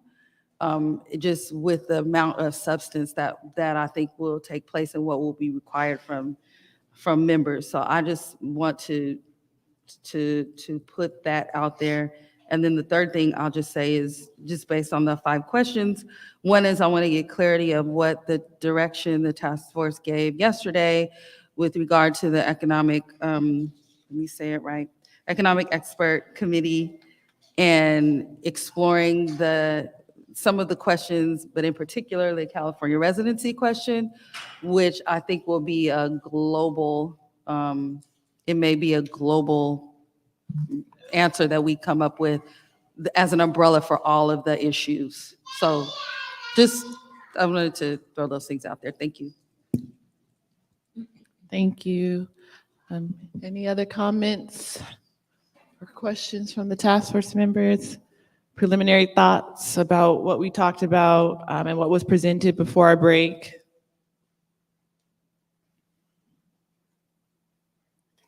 Okay. Yeah, sure. So this is just in the nature of thinking out loud. Various members of the task force have subject matter expertise on a number of their areas. They have staffing also for the legislators. There may be particular interests in the different subject matters, and depending upon what Member Lewis and the chair proposes, maybe we could work within that framework to kind of self-select. I mean, if there are task force members that are interested in any particular area and really want to pursue that, with great gusto, enthusiasm, maybe that would be a natural way to proceed. Just find out what people's interests are.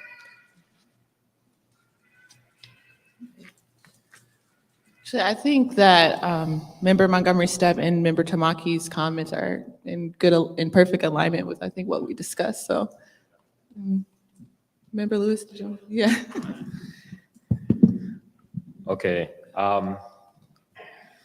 Thank you both for those comments. And Chair Moore is right. They are rather in line with what we're trying to propose. So there are a couple of issues that we have to address. One is the timing of the work going forward, the limitations that we have in terms of our ability to meet, our availability to meet, and of course, Bagley-Keene and the immense work that is ahead. And so we are trying to basically find a way to accommodate all of those constraints while still, I think really trying to do this thing right. So if you can go to the first page, which is staff recommendation regarding advisory committees in your handouts. As Member Montgomery Stepp mentioned, right, the 5 questions really are a kind of universal concern. And there's an issue, given Bagley-Keene, where I think there's going to be a challenge in trying to Sorry, Member Javonska Lewis. We just want to make sure everyone's on the same page. We're looking at staff recommendation. So that's page 3. Yeah. It's not my fault. Okay. No. All right. We're all are we there? Yeah. Just scroll down. Is that it? Yeah, that's it. All right. Yes, that's it. Okay. So again, as Member Montgomery Stepp mentioned, the 5 questions really are universal ones or global ones is how I think you put it. And so the recommendation is that Chair Moore and I would would continue in our capacity as now one of the advisory committees and work on those 5 questions and how they apply to the 6 areas that come up in bullets 1 and 2, starting with unjust property takings and ending with education. Beyond that, and I should add that we're talking about these areas being areas of concern around coming up with recommendations for compensation. And so beyond that, what we would like is to propose that in clusters of 2 topics, we invite task force members to volunteer to join in an advisory committee of 2 members to tackle 2 topics each. So for example, there would be a pair of task force members who would work on unjust property takings and the devaluation of Black businesses. There would then be a second advisory committee of 2 task force members that would tackle housing discrimination and mass incarceration. There would be a third advisory committee of 2 task force members that would work on health harms and education. And so these are all very weighty. And the idea of 2 people, working on these, is daunting. But the purpose is to bring back recommendations to the task force. So the responsibility is not to, make final recommendations, but to, work with the DOJ and with the economic experts team to, kind of do a deeper analysis and to bring back to the task force some preliminary recommendations for us to all to vote on and to move ahead with. And so, as I mentioned earlier, Chair Moore and I would then work on what could be considered the kind of 4th advisory committee, which would be tackling the 5 questions and thinking about them, in that global manner, as Member Montgomery Stepp mentioned earlier. Okay, so there's more work to be done. And so if you go to the following page, which is page 4,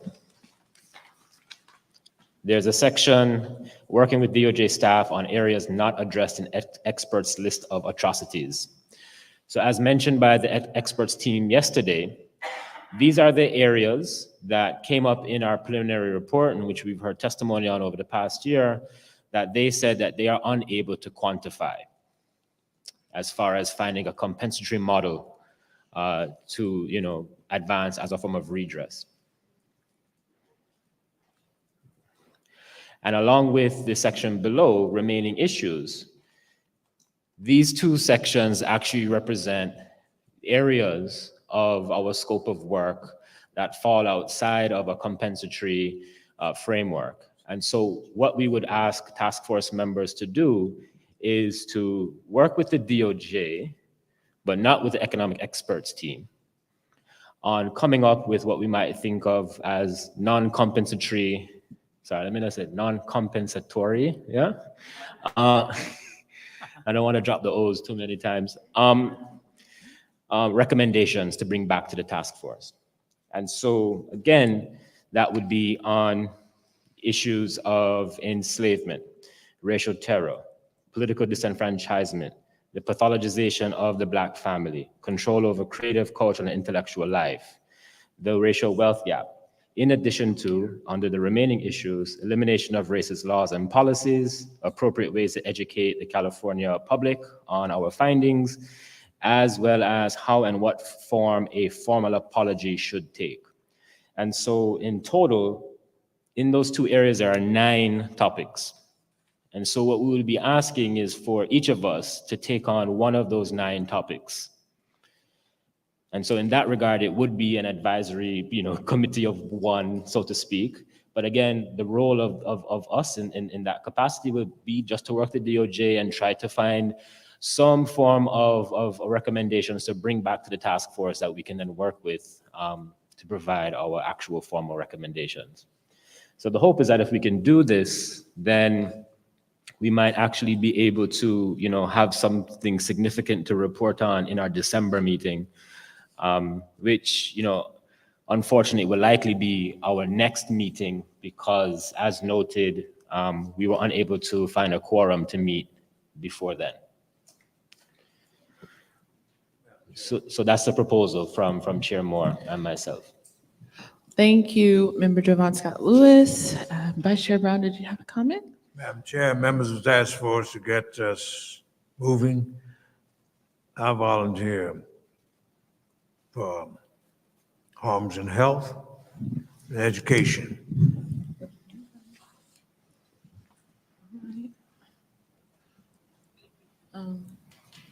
Yes, so let me just first summarize and make sure we're all on the same page. Thank you so much that was very clear, Member Jovan Scott Lewis. So I think the proposal that we're coming up with is that we would have one advisory committee that comprises of myself and Member Jovan Scott Lewis to address those 5 questions that seem to be more global in nature around damage timeframes, residency requirements, and all of that, right? So there's one advisory committee, again, that comprises of me and myself and Jovan Scott Lewis, who would deal with those 5 questions. Then there will be 3 additional advisory committees that would take or volunteer to take 2 topics each, and that's on page 3. And then we go to the second page, we would, as a task force, each of the 9 members would volunteer to take one of the 9 topics on that second page, right?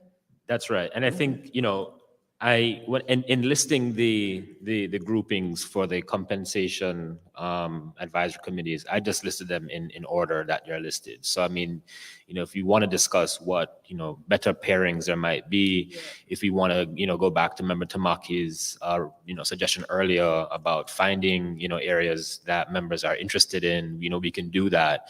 But I made those pairings for convenience and just for clarity, so you could follow them on the sheet. Okay, and Vice Chair Brown, I'm going back to us coming up with better pairings. I think he already volunteered to do health harms and education, so that could be a pairing. So that would mean we would need another person to volunteer with Vice Chair Brown to serve on that committee, correct? Yeah, I mean, what I'm saying is that I'm not necessarily recommending that these are the pairings. If everybody's fine with those pairings, then we can move ahead with them. I'm just clarifying that I listed them because that's the order in which they were listed in the actual sheet we were provided by the DOJ. Yes, and I'm just saying, since Vice Chair Brown already took the initiative, I think we should go for it. All right. And what do you all think about that, Member Montgomery Stepp? I just have a clarifying question just about the second page, the areas that are not addressed in the experts list of atrocities. It says 9, but I'm counting 7. I think so this, oh yeah, plus the remaining issues, okay. Plus remaining issues. So it wouldn't be, okay, all right, got it. That was, thanks for clarification. yeah, so there's 6 under the table of working with DOJ staff on areas not addressed in experts list of atrocities, and then 3 remaining issues for a total of 9.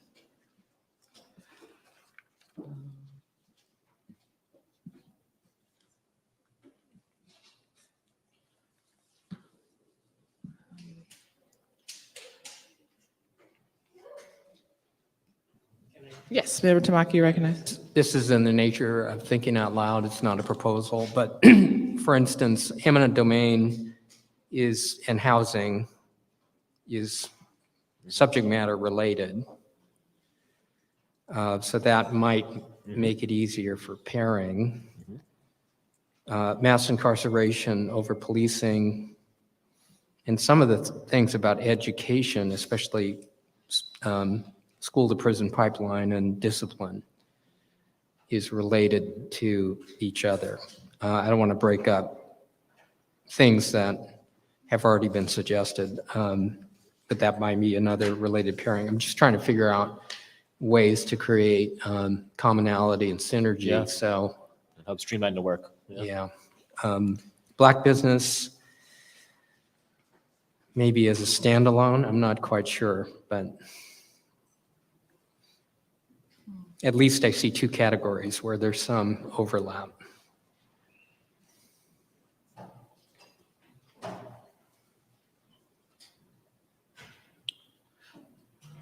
Okay, so going back to, oh, go ahead. Yeah, sorry, member Holder, you're recognized. Just another idea to throw into the pot. The remaining issues also seem kind of global and thematic to me. So I am wondering whether for each of the harms, however we separate them, whatever advisory committee is doing a harm might want to do those 3 remaining issues as related to the harm that they're covering. Sure.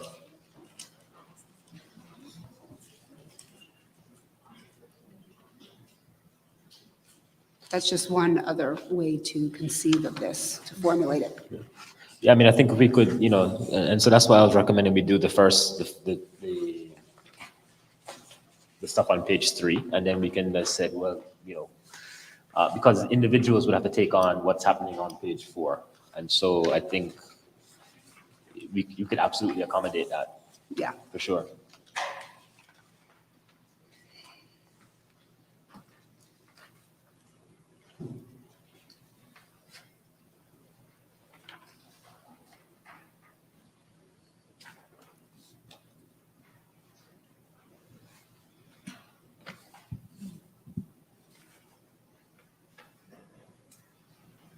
So I guess the first step is to really hone in on what the committees are going to be, and then assign the individual, if we agree to that, the individual ones.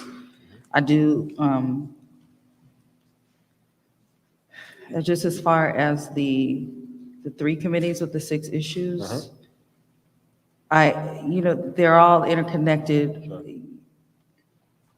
Housing and houselessness is also connected with the criminal legal system quite a bit.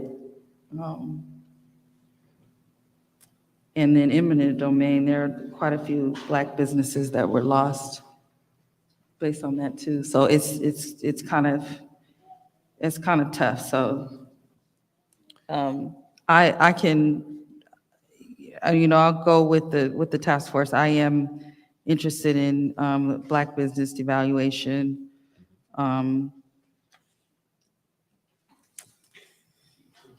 Yeah.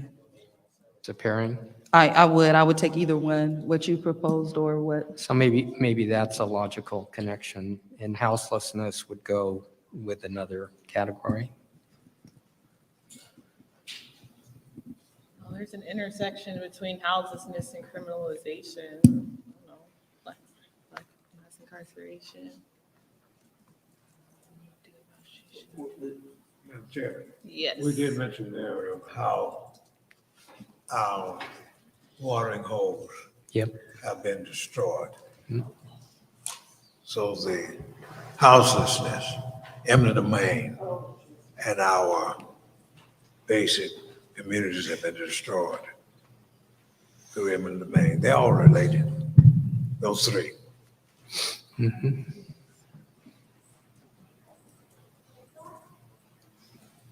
Can you repeat the ones you said? The destruction of our watering holes, our cultural enclaves, vis-a-vis Allensworth, South Central Los Angeles, the Fillmore, where? Beverly, yes. Along with the eminent domain, that's land. I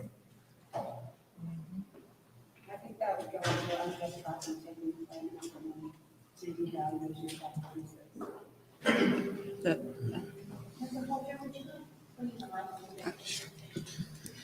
The restoration of the Black watering holes? Yeah, I was just saying that the restoration of the Black watering holes seems like it would fit under the rubric of unjust property takings by eminent domain.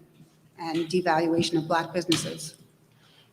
And we should remember that these areas are what, you know, the atrocity areas that the economic experts team, you know, with guidance from the task force and the advisory committee have come up with. This is what they presented on yesterday.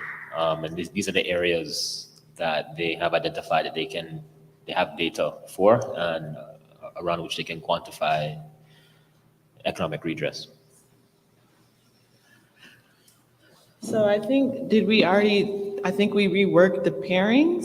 So would it be the evaluation of Black businesses and unjust property takings is one pairing, mass incarceration, over policing, and housing discrimination and houselessness as another, and then health harms and education? Yeah, that's the original. That's the The original? Yeah, that's the original. Yeah. You're a genius. So great, it works out. All right. Yeah, I'm happy to work on the second one in that pairing, the housing discrimination and disproportionate Black mass incarceration. Okay. And I would be interested in being on that one as well. Okay. Madam Chair, I'm be interested in unjust property taking. Okay. By eminent domain. So that comes with the valuation of Black businesses. Yeah, I'll do that as well. I mean, I think it's necessary for sure. Yeah. All right. Monica, did you? Okay, that's And then Bradford Don. and Monica. So who's So Senator Bradford and who's? yeah, I got Senator Bradford. And? But you, Don, Oh, okay. Yeah, I'd be happy to do that with Senator. you want to do that one as well? Unless, did you want to do that? No, Camille and I are doing the 5 questions. Okay. So Camille and I aren't. Monica, did you? I did want to do the valuation of Black business and So maybe unjust. you and Senator Bradford Okay. on unjust. Yeah. Okay. So then what would remain is health harms and education, which Brown already volunteered for. And then so that would leave you, Don. Yeah. Because you haven't signed up for one. And Pastor Brown. Okay. All right. So to recap. Yeah, so, you know, Reggie, you know. Oh, Reggie. So it happens. Skip class and you actually benefit sometimes. You know? Reggie gets all the rest. What did he say? No, because Reggie's not here. Sorry. He gets mass incarceration. Yeah. I mean, really, as public safety chair, he expressed interest in that. So we have, you know, so the thing is that there was always going to be one task force member kind of left out of these pairings. But then he'll have an opportunity for Yeah. the remaining issues. Yeah. So what we can do is we can give him, you know, we can assign him something in the next section that might be befitting his stature and status. Yeah. Okay, so to recap or summarize, there's going to be on this first page 4 different advisory committees. The first committee would comprise of myself and member Jovan Scott Lewis, and we would handle those 5 questions. The other advisory committee would be on health harms and education, and it would comprise with Vice Chair Brown and member Tamaki. The other advisory committee would be on the evaluation of Black businesses and unjust property takings, and it would comprise with Senator Bradford and member Montgomery Stepp. And the other advisory committee would be on mass incarceration and over policing, as well as housing discrimination and houselessness, and it would comprise of member Grills and member Holder. Yes. Yeah. The point is well taken that Member John Sawyer is on the Public Safety Committee, chairs it. So if, as I'm thinking out loud, I could be replaced on the housing discrimination and mass incarceration by Member Joan Sawyer. And then instead of being on any of the 2-person committees, I could simply take a handful of those individual ones. So I could take the racial terror and the pathologizing of the Black family. And if necessary, enslavement. Make it equitable. You don't have to volunteer for more work, you know, member Grills. You don't have to do that. Okay. I take it all back. But I do like the move. Yes, so now Member Jones Sawyer replaces Member Grills. I like it, yeah. I think the point. Your subject matter expertise is in mental health. And did you want to do the healthcare instead, or? Okay. Well, I think the other stuff is equally important. Oh, wow. Okay. Down to Maki. Down to Maki, ladies and gentlemen. So I mean, that's a really good argument, right? I've been calling you. But you're for okay? Expert. You're okay. Your So I remember Tamaki. Member Grills says not today. So Member Grills, did you want to stay on that committee or swap out and? I can swap out and take on a few of those individual topics. And just to clarify, all the members, every one of these issues is going to come back to the full task force, and every member is going to have the opportunity to weigh in on every component of the report with suggestions and edits and things like that. So everyone will be involved in every part. Yeah, I don't think you need to take on the extra thing. Yeah. You've done enough. Yeah, you're good. Yeah. Okay. So, okay, we can move on to the remaining 9 issues, but I just wanted to clarify about that last committee. I also don't want to volunteer Joan Sawyer for something. Well, he just, no, Member Grills did volunteer in. And Joan Sawyer, just so Joan Sawyer yesterday did say, he expressed interest. And volunteered me. And volunteered you. So now in turn, you're volunteering him back when we're actually doing the. Okay, so maybe, do we need to, maybe just so we can just, maybe codify this via motion so we can just move on to the next 9 items? Can we do the other section first? Okay, yes, we can do that. But if you want to confirm who's doing So what. to confirm, there will be 4 advisory committees. One will comprise of myself, Member Jovan Scott Lewis, who will handle those 5 questions. The other will be on health harms and education, which will include Vice Chair Brown and Member Tamaki. The other advisory committee would be on devaluation of Black businesses and unjust property takings, which will comprise of Senator Bradford and Member Montgomery Steppe. And the other advisory committee would be on mass incarceration and over-policing and housing discrimination and houselessness, which will comprise of Member Holder and Member Jones Sawyer. Okay, great. So we'll go to the remaining 9 issues. And the original plan was for each of us to pick one, but we can talk through whether that's still the plan or if we want to do something different. Well, I'm particularly interested in appropriate ways to educate the California public of the task force findings. And unless somebody has a burning interest, that I certainly would defer to. That's one I have a high interest in. Okay. Great.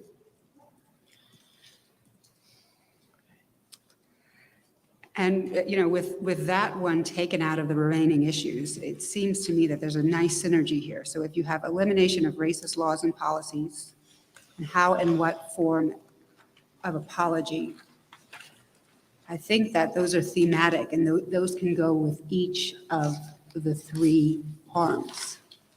Do you know what I mean? So I think I think each of our groups should Right. actually be looking at Right. what should a formal apology on that issue look like?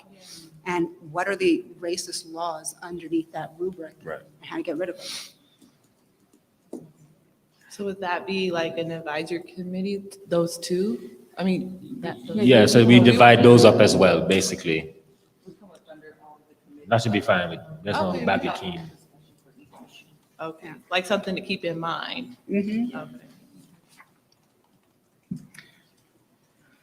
So you're saying instead of having an advisory committee or a designee on appropriate ways to educate on formal apology and elimination of racist laws, each advisory committee or designee is going to do those 2 for their subject. That's right. Correct. I do have a question about that since, It's okay, there you go. Thank you. Since there is an expert, I think, coming in on the elimination of racist laws and policies. So logistically, how would that work? So we have a team of attorneys at Loyola Law School who are working through putting together a sort of a list of all of the all of them, but whatever we can find in terms of racist laws in California. I'm trying to think, it also includes case law and things like that that are still on the books. So what we could do is we could facilitate from that compendium, it's a compendium which they're going to produce, and the idea was for it to be sort of added on to the report. We could work off of that compendium with each group to identify the ones that are key to the different subject matters, and then each group, individual or advisory committee, could figure out what they want to do in terms of the elimination of the ones that are applicable to their group. Some of them are going to be overlapping, some of them may not fall into these categories, but we can figure that out. Okay, thank you. So if each of the advisory groups have to consider those two topics, and that would just mean it would just be 7 advisory committees, right? Instead of 9? No, individual topics. Yes, 7 individual topics instead of 9. And I can do the racial terror. Okay, groups, racial terror. I would like to volunteer for control over creative, cultural, and intellectual life.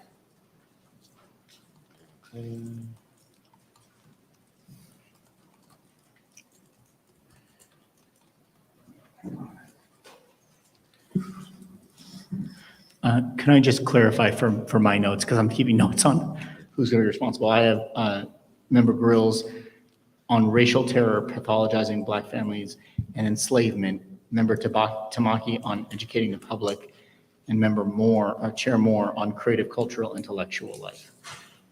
Wait. We Oh. backtrack, we take it on through. So you're just doing racial terror? Yeah. Okay. So I'm going to figure out what remains. The remaining issues are enslavement, political disenfranchisement, and the wealth gap. And family. Oh, and pathologizing the Black family, sorry. You know,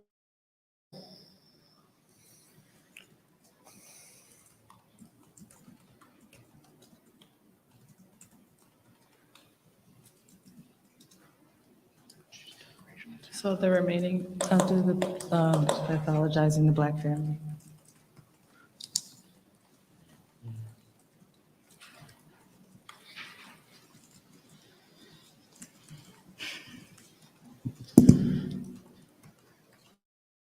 kind of contextualize what enslavement means, you know, in this context. We are talking about, you know, the effective indentureship of incarcerated, you know, Black Americans. You know, we're thinking about those social forms of control and servitude that continue to take place.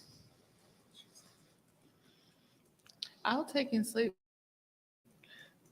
You want to take 2? Okay.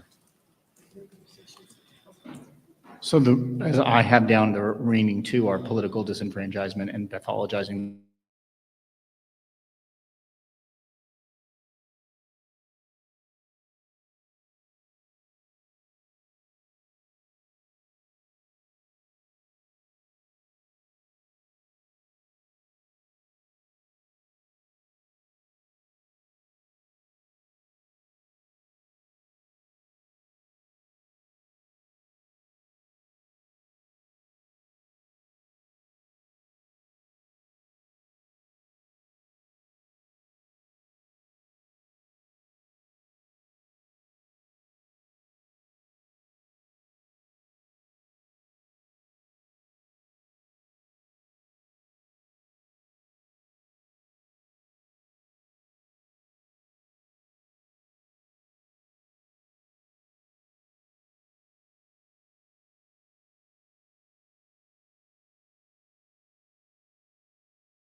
gone. Camila, Chairman. Did they already sign them something?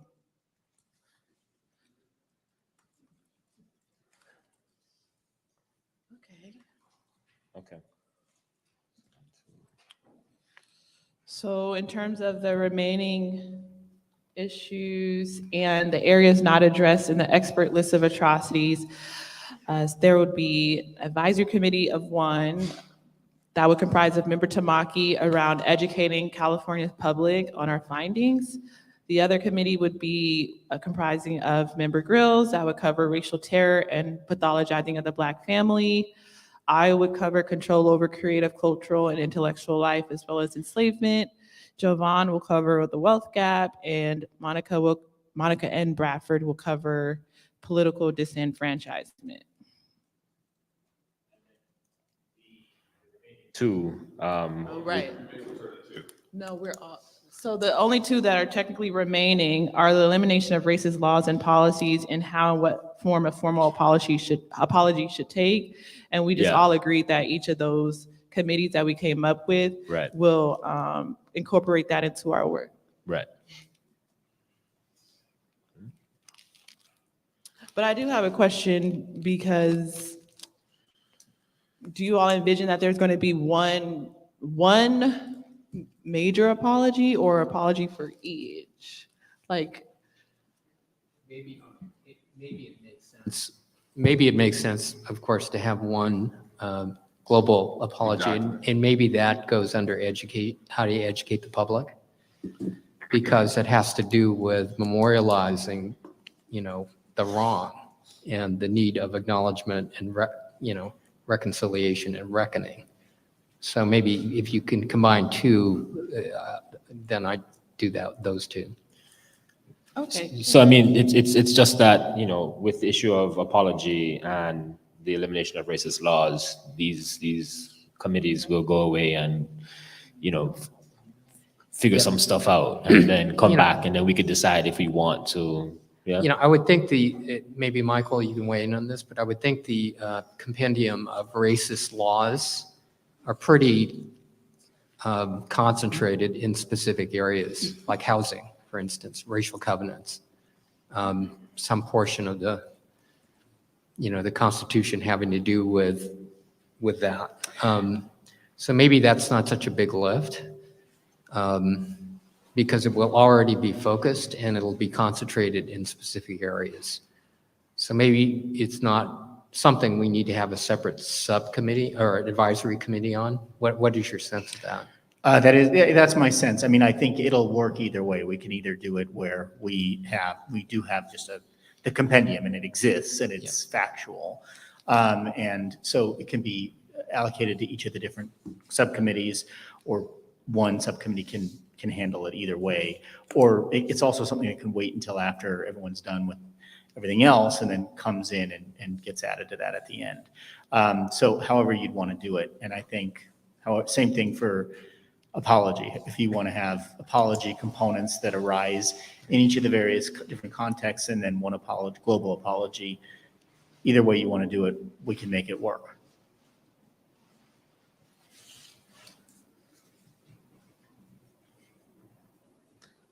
All right. And again, I just reiterate, it's all going to come back to the entire task force anyway.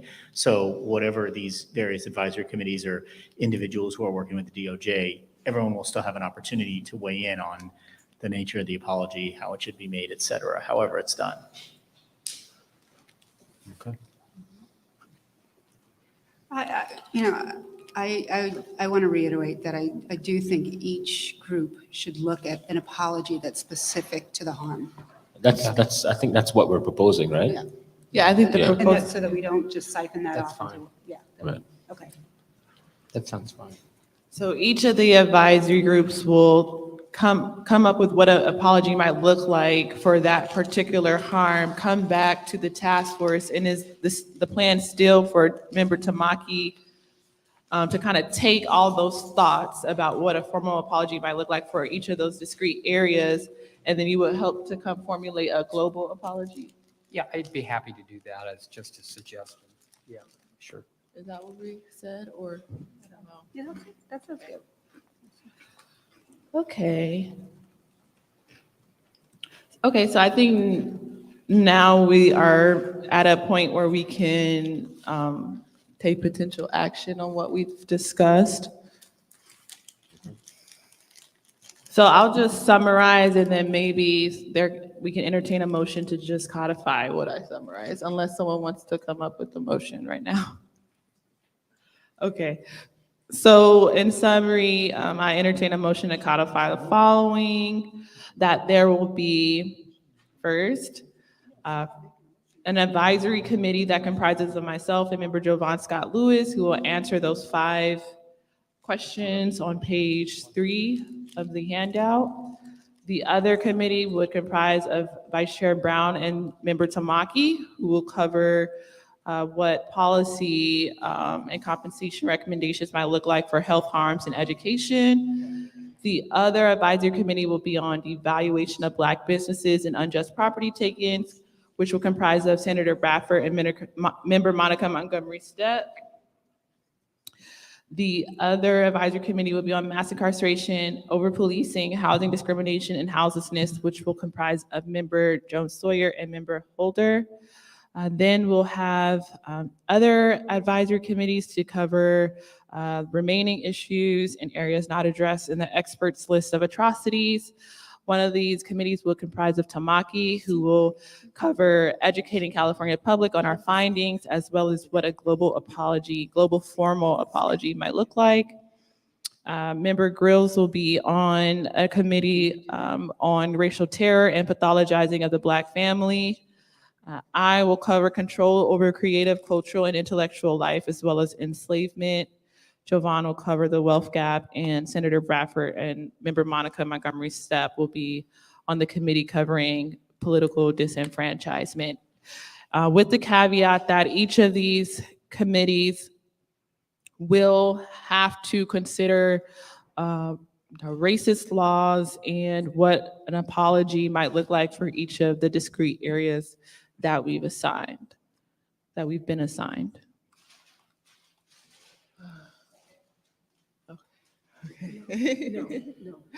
I'll restate the motion for the record. Just Well, For someone each has to motion, make a motion. Each of the advisory committees is set by motion, right? So that motion is going to be made, and at the time that motion is made, whoever is going to be the maker of the motion will yield to the staff person to state that motion on the record, unless you have it written down specifically as stated. If not, then it would be better for the attorney here to make that motion so that it's straight on the record, because sometimes it's difficult to hear. Does that make sense to do it that way? So whoever is going to be the maker of the motion, the chair is going to ask, she is prepared now to ask for a motion, and you'll go all the way through. I think there are 9. There's 4, 5, 6, 7. Yeah, there's 9. 10. Oh, Okay, so Yeah, there's that's why 10. we need to There's do 10. it one at a time so that it's clear on the record. Okay? So, Madam Chair, if you would say you're ready to entertain a motion. Okay, yes, that's great. So I'm ready to entertain a motion on the advisory committee around those 5 global questions. Yes. So maybe the person who's on the committee can. Okay. Okay. I can state it if you want. Well, it would make more sense if, like, for instance, I'm saying I'm ready to entertain a motion on an advisory committee around those 5 questions. We know who's going to be on that committee. Jovan can just make the motion. And then for health harms and education, Brown or Tamaki can make the motion. You can make a motion. As long as somebody corresponding to states the motion with the subparts. Right. Oh. Someone has to state the motion. Just listen to you. I can do that for you if you'd like. Yeah. Please. Okay. So somebody yielded to me already. Dr. Grill. Okay. So, Madam Chair, are you expecting a vote on each motion, or did you? Together. Huh? All- You want to do a cumulative motion, so she's going to do the subpart, and then we'll do one vote, is what I'm saying, as opposed to 10 votes. Right. Okay. And if anyone has an objection to any aspect of it, then you pull that out. Otherwise, we'll do it all together. Yes. Okay? So if you disagree with any part and you want to do that separately, then that's what you can do. You can pull that component out. Otherwise, it will be one motion, one vote. One motion, one Forward. vote. That's right. Okay? Uh-huh. No objections allowed. If, Madam Chair, I have one clarification. yes, sir. Guys. We've all been listening to what you said. Let's go ahead and vote. Member Grills has already yielded to the staff. Okay, so on Member Grill's delegation to me, I will restate the motion as I have it down. Thank you. It is a motion with 10 subparts. Subpart 1, that Chair Moore and Member Lewis, as an advisory committee, will address the 5 questions laid out by the experts. Part 2 is that an advisory committee of members Bradford and Montgomery Steppe will address eminent domain and black business, devaluation of black businesses. Part 3 is that members Jones Sawyer and Holder address the components regarding incarceration and housing. Number 4 is that members Brown and Tamaki, Vice Chair Brown and Member Tamaki, address health and education. Number 5 is that Member Grills will handle racial terror and pathologizing the black family. Subpart 6 is that Member Tamaki will handle educating the public in conceptual global apology. Subpart 7 is that Chair Moore will handle enslavement and interference in creative, cultural, and intellectual life. Subpart 8 is that Member Lewis will handle the wealth gap. Subpart 9 is that Member Montgomery Steppe and Bradford will handle political disenfranchisement. And subpart 10 is that each of these groups will address the elimination of racist laws and policies, as well as specific apology components for each subpart.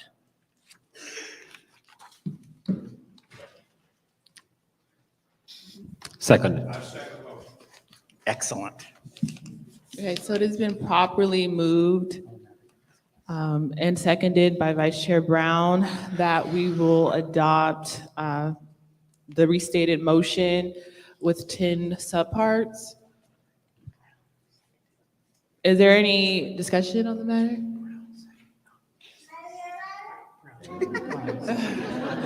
Said I yield. There's a discussion. Said I yield.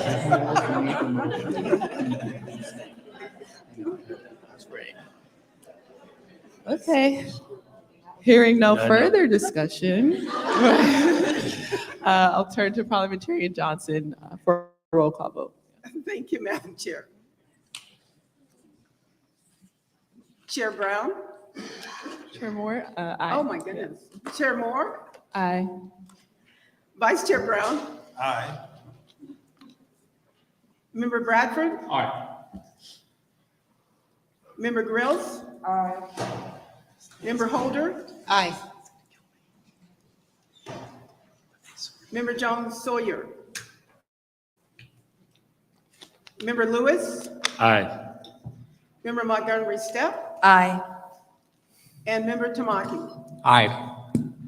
Madam Chair, there were 8 members present and voting. There were 8 ayes and 0 nays. Thank you, Parliamentarian Johnson. There are 8 ayes, 0 nays, and so the ayes have it and the motion carries. So the next item on our agenda is item number 21, which is discussion and action item agenda for the next meeting. And that will be? No, isn't it? It's 20. We're still on 20, which is the future hearing schedule, I believe, yes? Oh, yes, excuse me. We're still on 20. So now we'll go to the last. Page 5. Page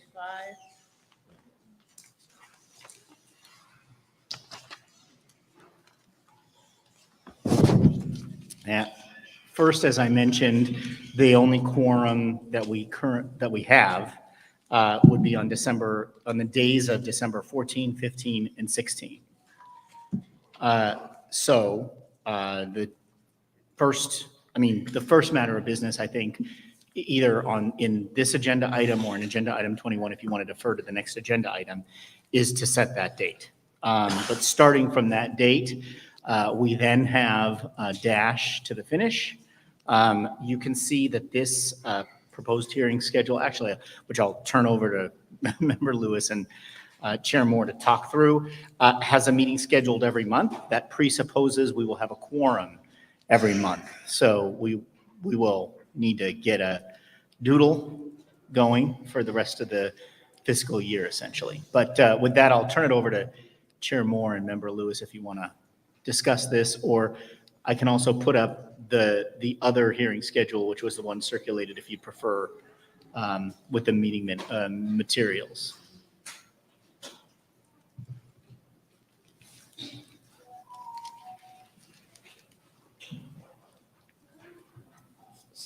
So we're just covering what's on the page? Is that okay? Well, it's up to you if you want to cover what's on the page and showing right now, or if you want to revert back to what was included in the meeting materials.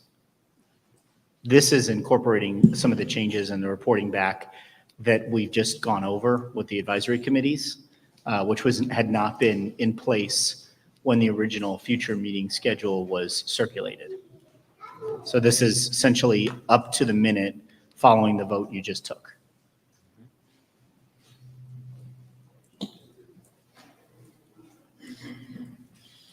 I think the other hearing proposal that we came up with was primarily based on the 5 forms of reparations under international law, but I don't think we're organizing.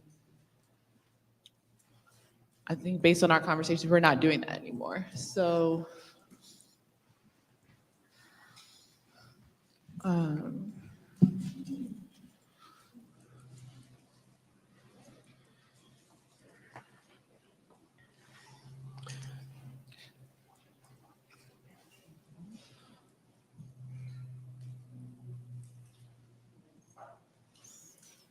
have to.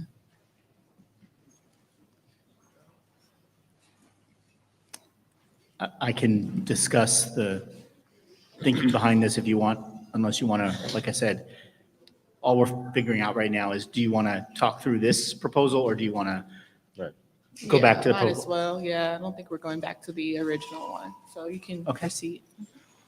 Okay, so this proposal is built around having a final report that incorporates essentially what we've just been talking about, all the different issues written up, with input from the experts, et cetera, that builds on the interim report, sort of builds out that interim report to include all of these issues that you're discussing. So it is, this schedule, as we propose, is built around a series of returns from the advisory committees to report back on their work, get the input of the entire task force, give input to Department of Justice so we can, and the experts, so we can continue to work up issues as we move forward, and then incorporating some amount of public testimony on, as we've delineated, potential remedies and remedial programs that are occurring out currently, experts for how to address the harms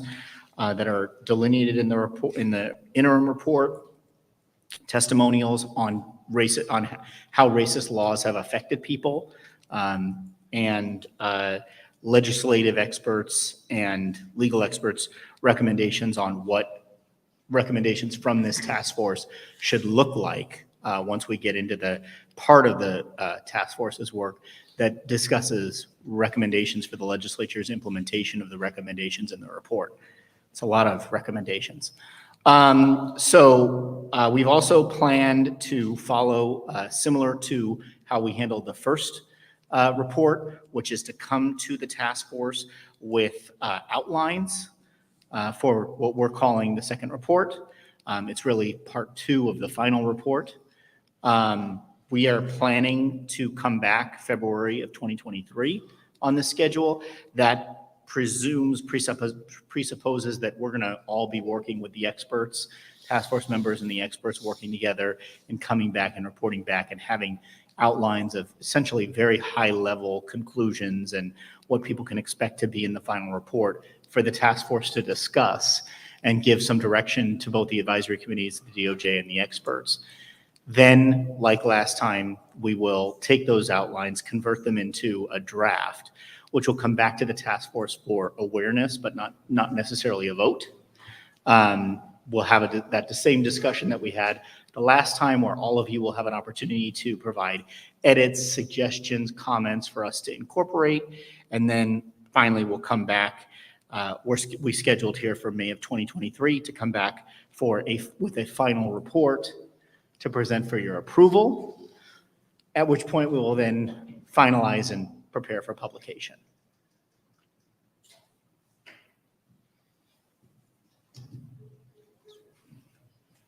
Any questions? The one thing I will add is that as we go through this process, you'll have an opportunity to set for each meeting what witnesses you want, how you want to have public information come in, if you want that. But a lot of this is going to be work of the task force members with the task force members. So we'll want to keep a lot of time for there to be that work and discussion. Got it.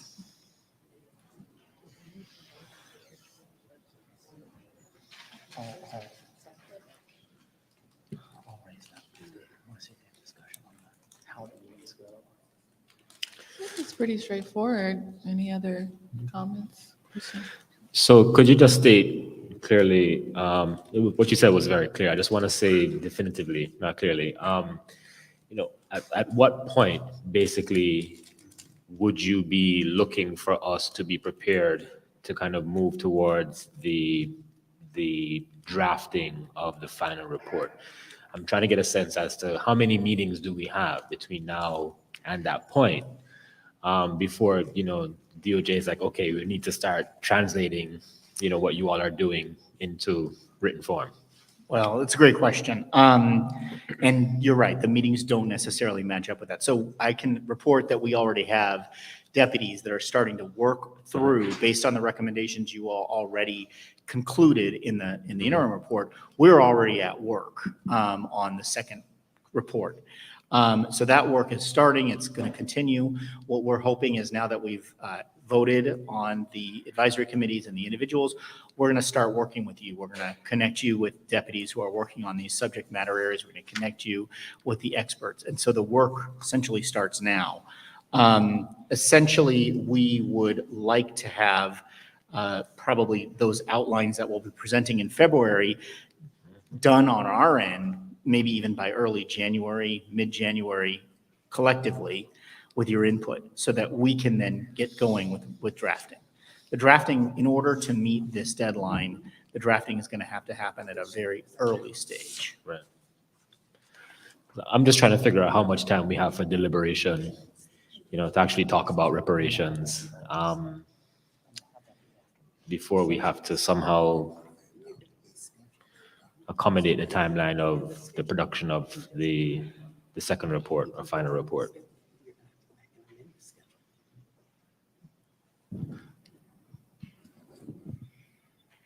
Sorry, was that a question for me? So in the timeline, for March, you have presentation of initial draft of report 2 by advisory committees, experts, and DOJ staff for task force discussion. So what does that actually mean in practical terms? What does that actually look like? What is that? So if you remember from report 1, when we presented the draft, that was a fairly complete draft. That would be our expectation. So I think that's where we need to be. And it's down for March. So if we get a quorum and the only quorum we have is in early March, that's putting a lot of pressure for us to get it done by late February, so it could be included in meeting materials. An alternative could be, if we can't get a quorum in March, we have a meeting in early April, and then the outline comes out later. We'll have the ability to move that around on a meeting by meeting basis. So this is you're voting on this right now. Essentially, there's two things two or three things that are really being locked in right now in terms of this vote is, are the meetings going to be in person or virtual? Are these the locations that you want the meetings to be in? Because then from there, we're going to do the doodle poll. Right. We're going to set the locations.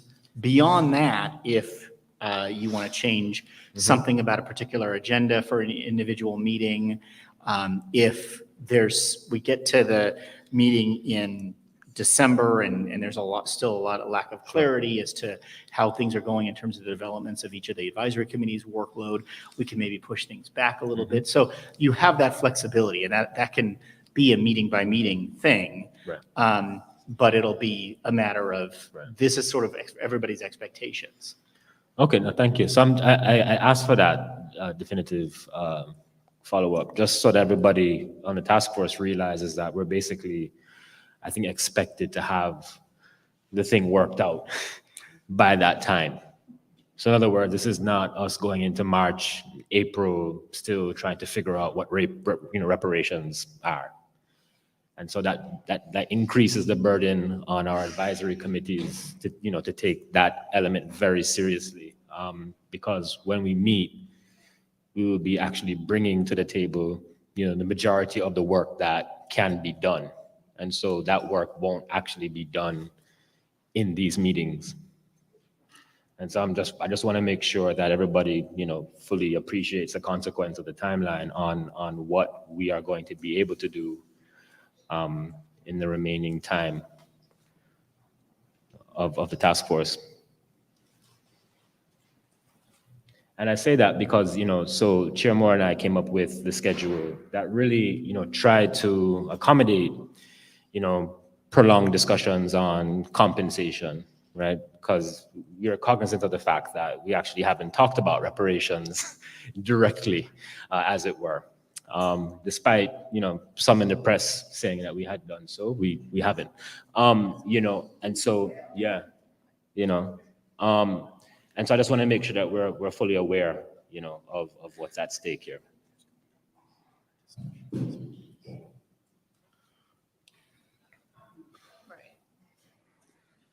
So between now and March of next year, the initial draft of Report 2 is going to be presented.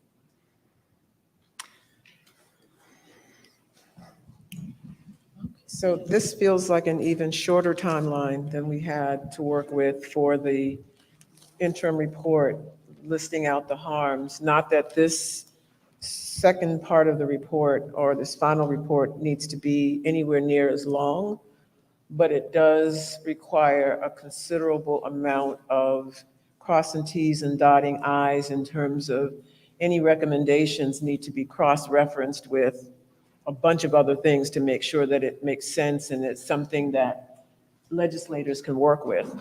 That being said, for the interim report, there were certain members of DOJ that worked specifically on certain chapters.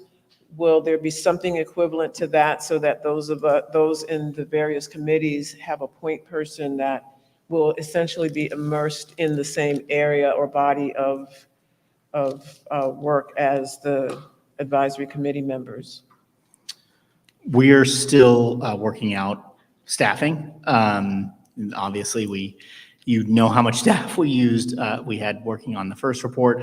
That report was very much focused on legal and historical research, putting together the compendium of documents and the bibliography and everything else that we did in that report. I think with this report, you all have point people to talk with. I have to think about exactly how we'll be able to staff, whether it'll be, I don't know that it'll necessarily be one person with the subject matter or teams of deputies, but we'll have the staff that we need to be able to support you. And we will have, probably even next week, because I'm sure they're watching this right now, and they know what's coming. So we will endeavor, now that we have a vote on who's going to be handling what subjects. I'm going to meet with the team next week. We're also going to meet with the experts next week and start working out similarly, who on the expert team, if the expert team is going to be handling different specific issues among them, or if they're going to be processing things collectively. So hopefully we'll have that all worked out, and we will be in communication with each of the advisory committees or designees on their subject, because we do intend to be moving forward with all of it all together. There's nothing that's going to be sort of, we're going to do these topics now and then come back to these topics. We've got to, because of the time frame, we got to do everything together. So you'll all have new friends in the DOJ. New BFFs. And so, I'm sorry, a related question is, do you know when we will be able to get a copy of the racist laws and policies that may, have bearing? So I'm thinking, for example, when pathologizing the Black family, there are laws on the books related to relative caregivers, and that really decreased the ability of Black families to take in children who are being removed from their homes. That's a good question. I believe we're hoping that's going to be, well, we have a draft, and we'll work with the experts to try to get an answer to you all this week. I think we should have that by January, but we'll work on it. We can also, one of the things we can do is, now that we have you all engaged on the various subject matter areas, if we have a draft that we can provide, maybe you all can have stuff that you add into it as well, or suggestions.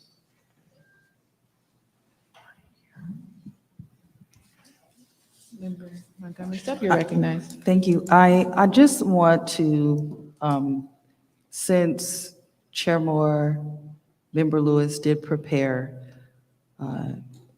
a draft, and I'm feeling, I guess, like there's a little bit of not conflict, but based on our decision that we just made about the split up of the committees and kind of what the vision was based off of what you all prepared, I just want to make sure that we're being as inclusive as possible as to what you all thought was important for the task force to discuss, because I'm not making the connection. So if you could just take a couple of minutes to kind of walk through your process, so I can make sure that what we're doing and deciding this is going to take us through to the end. So, does staff have our proposal on hand?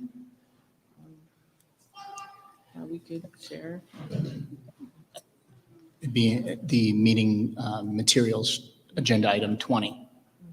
So what I can say is that, part of our thinking was wanting to make sure that we provided enough time for the task force to deliberate over the issues of compensation and to deliberate over guarantees of non-repetition, and to think very clearly about what kinds of policies would then complement the kind of compensation that we might be recommending. And so, just to answer your question, if there's a conflict, I don't think there necessarily has to be a conflict, as long as in the meetings that we have between now and when we're expected to really meaningfully contribute to this draft, that we have enough time in each meeting, to spend on those issues. And so that could be structured as simply as, those advisory committees continuously reporting back each meeting, and us deliberating and incorporating that feedback, as opposed to, filling the time with too many witness panels and testimonies, which at this point, Dr. Brown, I know you have, a phrase to help us understand, I'm drawing a blank, but I'm just looking to you, but I know, the patting the head and rubbing the belly and the other one.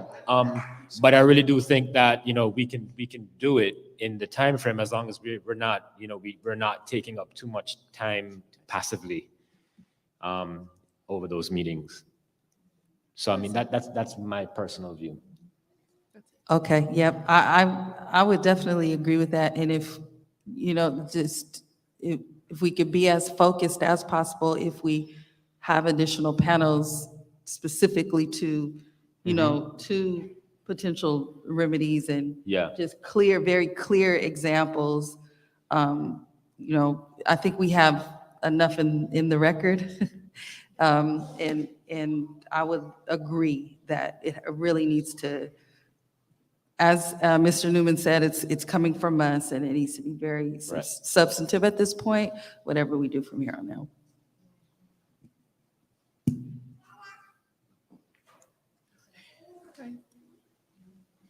Yes, so entertain a motion at this time around our future hearings.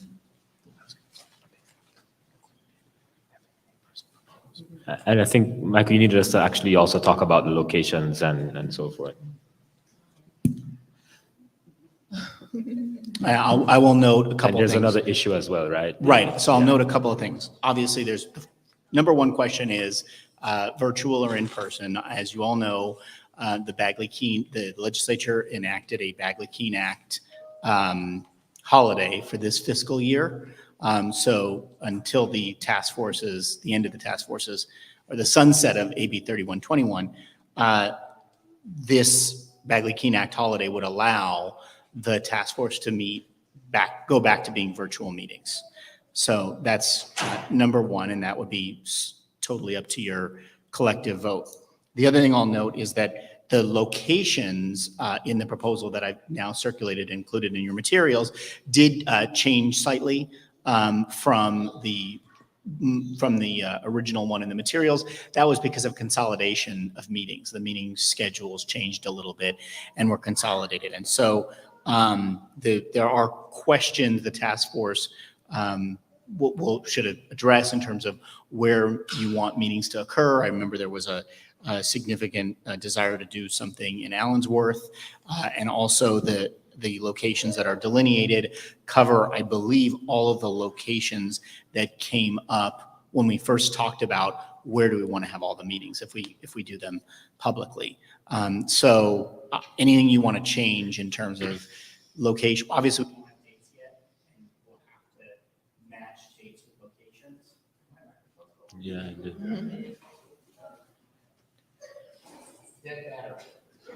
Whoa. Obviously, I'm talking. Yeah.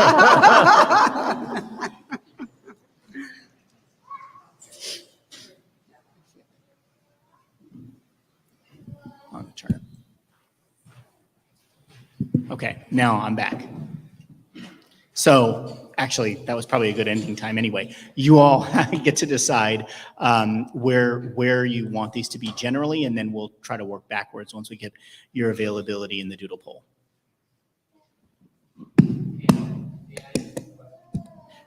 So can you give us a little bit of background on how difficult it is for the DOJ to set up meetings, how labor intensive it is? And the reason I ask is that this agenda and what has to be done is pretty breathtaking to me in terms of the amount of work, both on the task force side, the advisory committee meetings, the meetings with the Department of Justice folks and the experts, to then basically start working up the drafts by like March.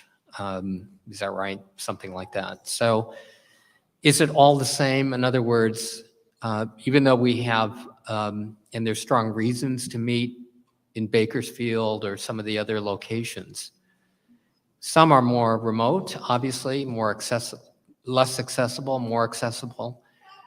Some of the facilities that need to be set up, and we're having trouble just getting, our Wi-Fi connected here in the, California Science Center. And so, these hours begin to matter, right? If it's another day of just travel, there's no easy way to get to the Central Valley, unfortunately. And so can you give us a little insight about whether that's a concern on the schedule or not, Sure. So thank you very much for mentioning that. I will say we have a huge staff here that are putting this on. Obviously, it's also a Saturday. And it does require staff to drive down from Sacramento with all this technology. It's all based out of the Sacramento office. So wherever we're having the meeting, Trini and her team are going to be driving down with all this equipment from Sacramento. I will say in this location, we had a huge amount of support from member Joan Sawyer and member Bradford staffs. So that was certainly helpful. But even with that, obviously, you've seen the technological issues moving from room to room. So there are issues that come up with having meetings in person. And I think it's just everybody's basically patience with those issues as they come up. But it is significant resources in terms of staff that are here from the Department of Justice, as well as sometimes if we would ever have to pay for a room or pay for a location at a hotel, that would be a burden. And then the amount of time it takes just to set up. I think Trini and her team were here last night until very late, and then back here this morning very early to get the room set up. I know Nick was here with them the whole time, and a number of other people. So it does take a lot. And the Wi-Fi and the internet connectivity is not going to be able to be guaranteed depending on some of the places we're meeting. I wouldn't know where we would necessarily meet in the Inland Empire, Richmond, Watts, or Bakersfield, Allensworth. So that's also a consideration in terms of if we want, you saw what happened with the witnesses that were giving testimony. And that's not a small thing when people prepare their testimony and they want to be heard, and we have a lot of people who want to hear from them. It can become very difficult. I wouldn't raise this issue because these are really important places to meet. They are. But now to get this done on time is a sprint, it just sounds to me. And to the extent that having it in, I'll call it inconvenient but desirable locations, if that greatly impacts the schedule for everybody, and including for task force members to get the job done, then I think we have to consider the balancing of that, whether being in a location is worth the impact on the schedule and the stress that it would cause when we've got all these deliverables that have to be done within a fixed period of time. So the schedule looks very challenging to me right now. I'll also say in terms of our challenges in getting a quorum for this meeting, obviously it's been several months since our last meeting, and it's going to be several months until the December meeting based on quorum. That would be something else to take into consideration. And we could, if you wanted us to do the poll for in-person and virtual on a meeting by meeting basis, if you wanted to consider that. Madam Chair, Vice Chair Brown, you're recognized. I would like to suggest that we consider that this decision be dictated on the basis of the convenience and make it hybrid. And the staff would immediately do the research to let us know. And number two, that we will look at the importance of and the timeliness of the issues that we have to deal with, and the decision be made on the basis of that. First, the main thing is the functionality, the practicality of our meeting in person over gangs, doing it virtually.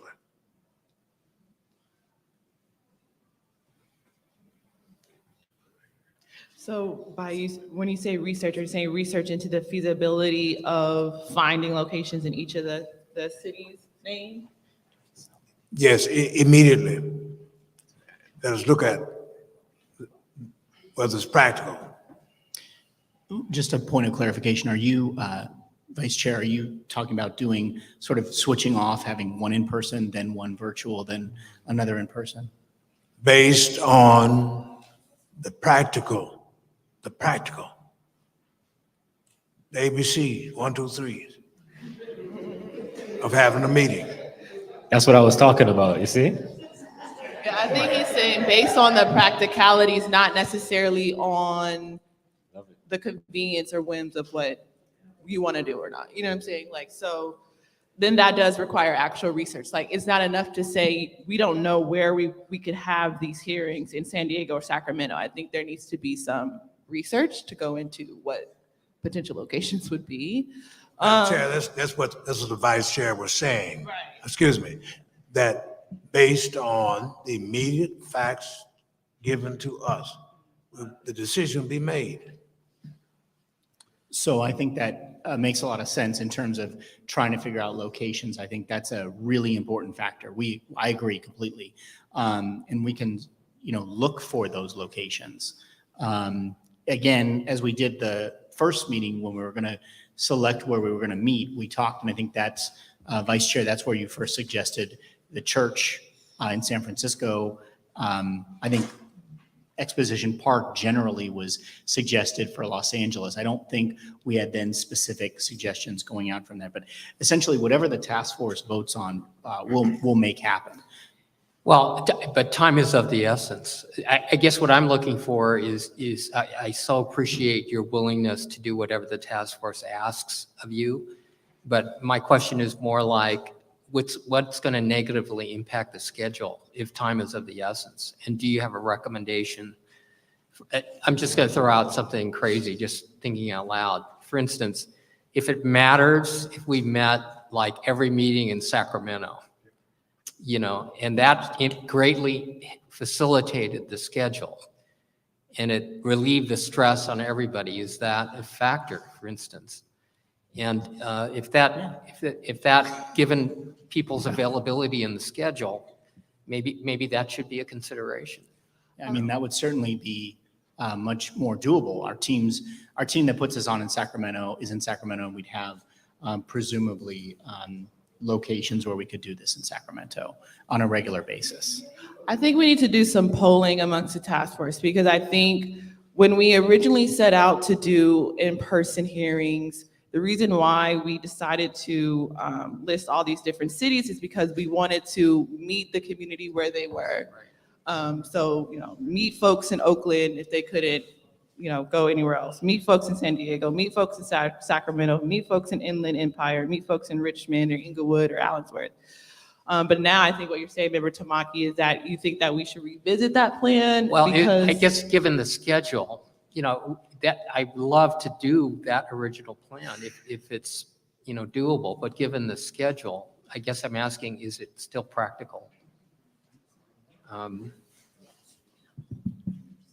I agree with that. I mean, I initially suggested Allensworth, but I think that's going to be a tall task to try to pull this meeting off in Allensworth. And I think we would be better suited if it were in Sacramento or in Los Angeles again, where people can readily access it and be there. So I would move to even scratch Allensworth, because I just think other than historic location, we gain nothing there, even from a population standpoint.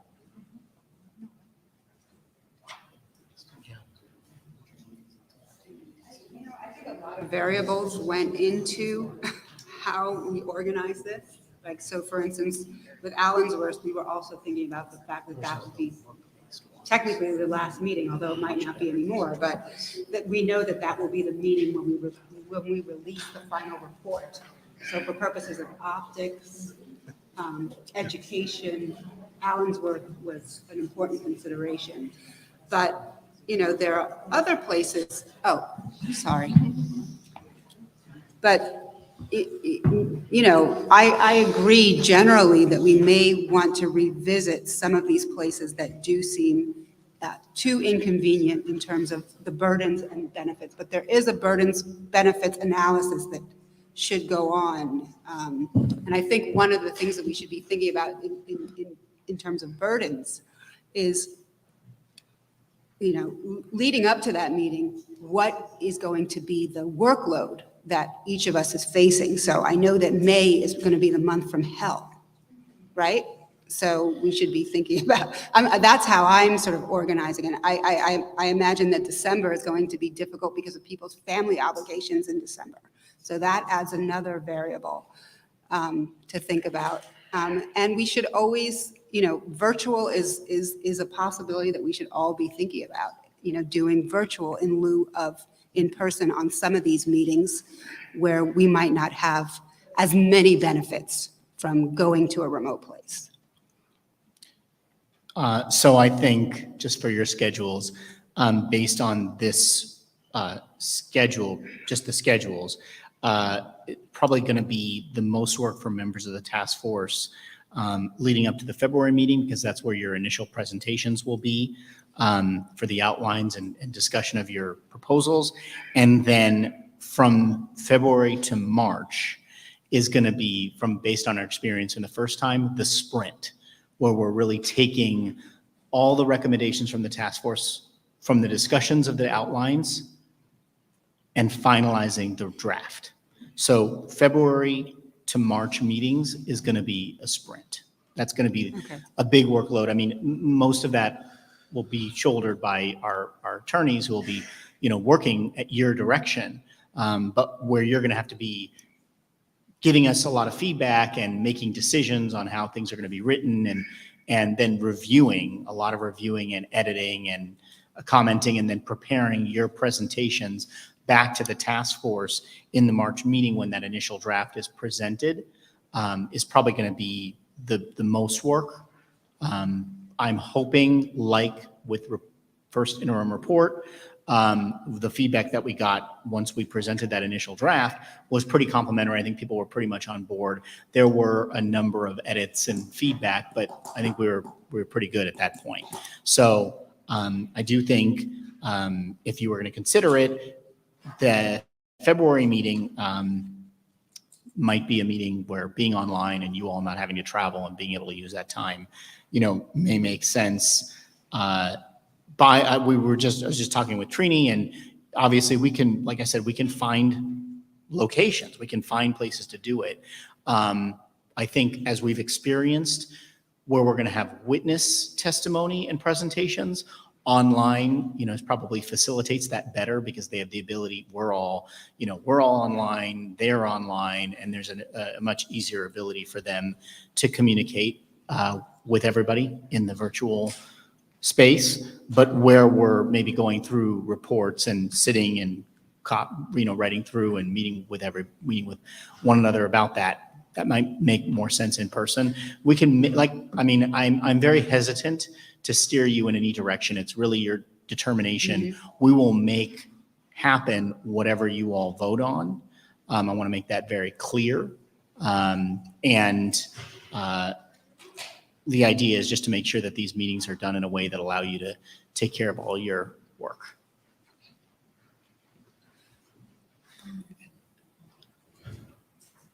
I just want to be open in that my concern is that if we decide to go all virtual, which I'm not saying that that's what we're doing. My concern is that we're potentially depriving the benefit of the public for us to meet them where they are, and kind of overprivileging what the DOJ thinks is convenient or not to do. The statute says, you all are supposed to give us technical, legal, and administrative assistance, and there's additional money provided for that. So I'm just being transparent about how I feel. I do think it is difficult, not only for the DOJ, but task force members to kind of, meet in person in these locations. But I do think in part is necessary in order to meet the public where they are, and to benefit folks in the public. Because, for instance, there's people who are emailing me all the time. When are you guys coming to Oakland? When are you coming here? When are you coming there? So it's just what I'm thinking.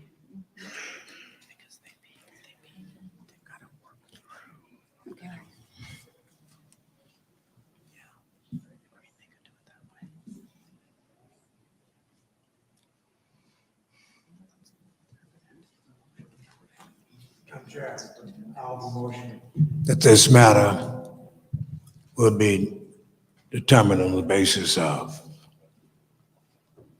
the practical arrangements and what's humanly possible to deliver. And that we would get back from the staff what their analysis is and give it to you, and the decision be made by you. So just to clarify, so we have the December meeting is currently scheduled for Oakland. That's that needs to be decided today, obviously, whether that's going to be in person or virtual. And Vice Chair Brown, what you're suggesting is we sort of put together based on What I'm saying is that even for Oakland, if it's just not humanly possible for us to have a meeting and that thing will function, we'll be able to connect with the public, it would make sense to even look at Oakland. We'll go virtual. Also, yes, I have a quick question. If we go virtual, will we do the blue jeans, or are we going to do the new system, DOJ Zoom? Are we? I will make it not be.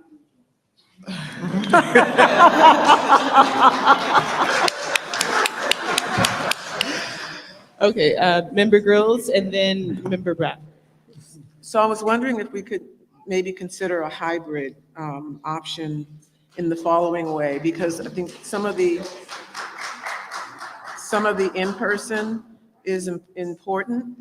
And so I'm also mindful of what was said earlier about the crunch time coming around February, March.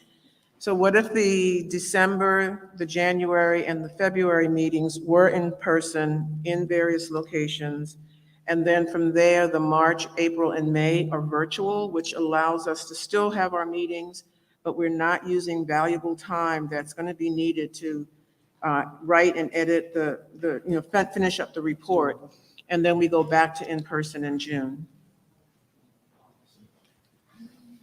Yes, sir. I was thinking, what about, I just have a question. Did you consider like flipping it, like what it would look like for the first 3 months to be virtual and then the rest to be, I'm just curious if you consider if there's any, if you have any thoughts on that. If we flipped it though, in flipping it, we're going to be knee deep in trying to get that report out the door. And I just think that, the travel time and the staff having to take their time to go to virtual, in-person spaces would be a drain. Towards the end of the process rather than the beginning, that's what you're saying. Yeah, so we go virtual toward the end, except for the very final meeting. So in December, January, and February, we continue with in-person, decide on the cities, and then March, April, and May, we go virtual, which, allows the staff to stay focused and us not to use travel time. That travel time could be used for report work. And then in June, we go back to in-person. Okay. Maybe we can do a poll on that suggestion. Motion that Dr. Grills' recommendation would be adopted. So it has been properly moved by Member Grills and, it's been properly moved by Vice Chair Brown and properly seconded by Member Bradford that we adopt Member Grills' plan, and that plan would be the first 3 meetings, December, January, and February, remain in person, and we can decide the locations. The March, April, and May meetings will be virtual, and then our last meeting will be in person. Is there any discussion on the matter? The one thing I just want to confirm for the in-person meetings, Oakland, San Diego, and Sacramento are going to be the best for Wi-Fi and connectivity. So I think, and a location and hotels and all those things. So I think I would say this. Can you confirm that those locations are going to still correspond to those dates Yeah, I'm okay with those. as part of the motion?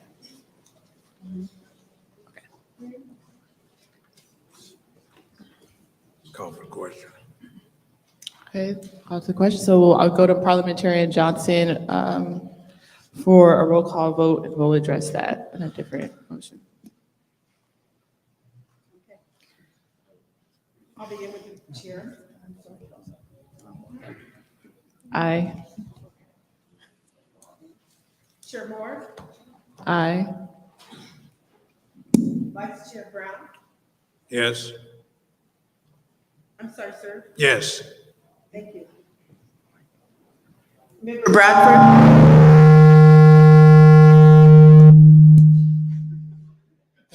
That's, here, just use this. Aye. Thank you. Member Grills. Aye. Member Holder. Aye. Member Lewis. Aye. Member Montgomery Steppe. Aye. Member Tamaki. Aye.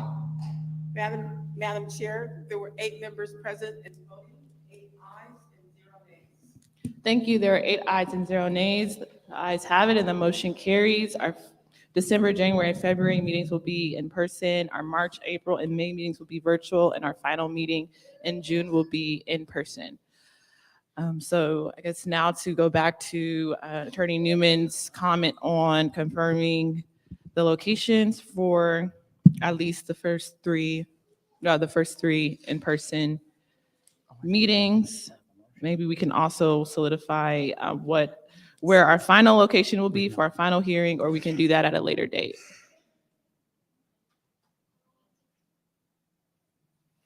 I thought that was part of an already motion. That, for San Diego, I also have staff available and additional folks from the mayor's office and all of that. And we've been brainstorming locations, and we'll just definitely keep in mind,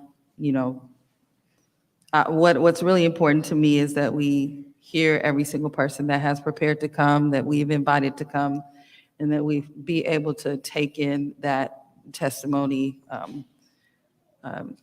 fully. And so we'll just keep those in mind, but we're available in San Diego, so that shouldn't be an issue at all.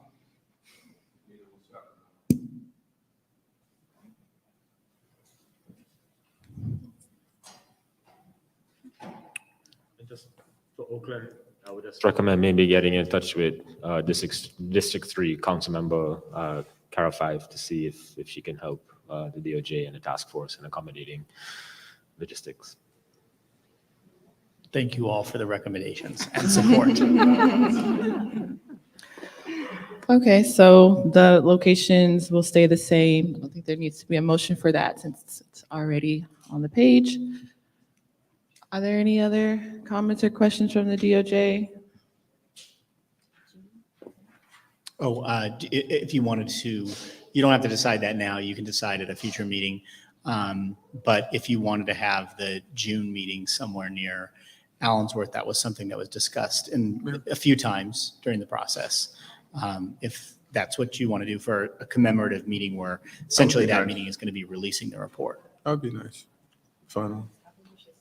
Yeah, Member that's Gross? going to be the final, yeah. And we'll need time to figure out where that's going to be as close as possible. Member Gross? So I wanted to, I'm not sure if this would go here or not, but in terms of the meeting agenda, I'm wondering if the task force might consider including in our agenda the following: building in some time, whether that's 2 hours in the existing 2-day period, whether that is adding a half day, adding 2 hours in the evening, but that we open the space, focus solely on personal testimony related to the 13 areas of harm. I suggest that for a number of reasons, but I think that being able to have those personal stories will deepen our understanding of the nuance of how these things are operating. It could also help us to have greater empathy and sensitivity to what we have been talking about with these different areas of harm, but it's been from the perspective primarily of expert witnesses, academics, experts, et cetera.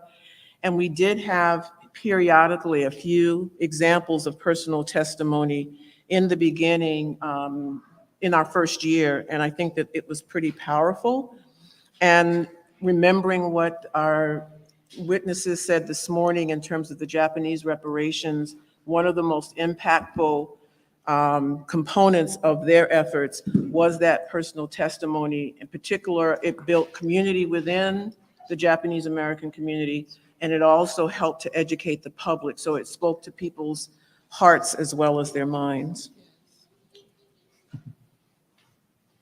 I think that's a brilliant idea. Thank you for that suggestion. To that, when we say personal stories and relating back to the Japanese American hearings that were powerful, the personal stories are different from positions or exhortations. In other words, in the Japanese American hearing, there was witnesses who talked about a brother who walked too close to the barbed wire fence line, and from 300 yards away, a sentry took aim, shot, and killed him with a single shot in the chest. People had not heard that before because no inquest was held, and the guard was exonerated. Here, for instance, in the interim report, you have the Odell Short family, for example. In 1943, they move into a house that the Odell family built. And the sheriff says, if I were you, you need to go back to your black neighborhood. Vigilantes warn him to get out. 2 weeks later, as disclosed in the report, there's an explosion. Witnesses see the mother, Helen, trying to beat back the flames, consuming her children. All family members died. San Bernardino Police Department concludes it was an accident. The Attorney General concludes no evidence of vigilante activity could be found. You know, those kinds of stories and the stories of people here in this room, frankly, that people have actually gone through, whether it's the Great Migration of grandparents or whether it's, you know, current day. We heard some testimony in the listening sessions about a father turned down by 3 or 4 landlords trying to move out of the neighborhood because gang members were threatening to kill his son. You know, I think that's different. That's a different story than an advocacy or an exhortation or an urging or something like that. And so we dealt with that too, and tried to make a distinction between, you know, actually disclosing the human side of what happened and the consequences versus taking a position. And so I think what you're talking about is something like that, Yeah. which means that some careful attention has to be gotten to get people who are willing to share their story. And maybe they never shared it before because it's so damn painful. And for those people, coaxing them out, or maybe not, but you know, in our struggle, we actually worked with those witnesses. We helped them get prepared, and we made sure the press was there and cameras were on. And so when the country saw that, it did move the needle of public opinion. So there's a difference here between even our public comment, even the comments in the listening session, and personal stories. So if that's what you're talking about, I'm totally with you. Yeah, Just that's what I'm based upon talking my about. experience. Yeah, that's what I'm talking about.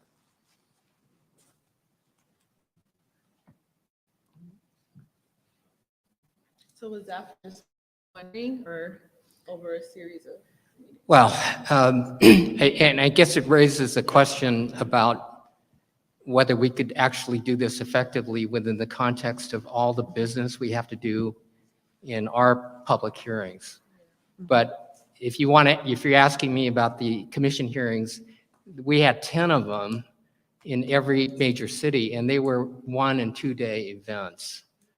So I have to talk about how practical this is, and if it is not practical, I would still urge this task force to find a way and get it funded to hold a different kind of hearing.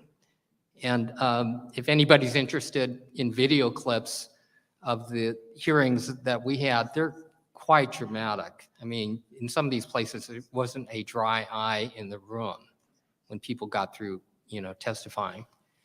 And some of the people had sort of been so hardened to it that when they testified what they went through, they didn't think so much of it, but others who heard it, it moved them. So I guess my point is, member girls, I think you're onto something, and we have to determine as a practical matter whether it fits within the context of a hearing when we've got all this stuff to do by June of 2023. And if it's too much to shoehorn in there something this important, then maybe we ought to be thinking about another kind of thing. And it could be, again, I'm not sure how we do this on the schedule and everything, but maybe there is completely separate where you devote a day to this kind of thing, or multiple days. Right. I was thinking that if we did something that was consistent with the 3 in-person meetings, we would then have the opportunity to hear from people from different parts of the state. It might require us to, extend like day 1 and have after dinner an evening session that was devoted just to this. That would then allow people not, to attend and not have to miss work, and more of the community could hear it and see it. Or we add an extra. And make sure the event. press is there. Yeah. Yep. Yeah. Madam Chair, Vice Chair Brown, you recognize.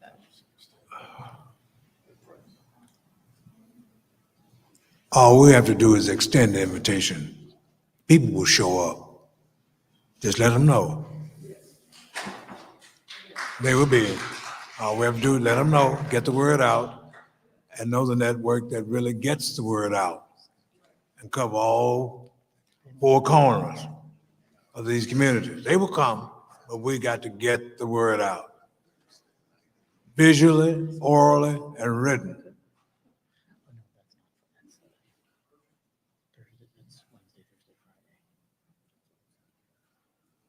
Okay, so I think we need to move on, but we're already discussing what we need to move on to, which is the agenda for the next meeting.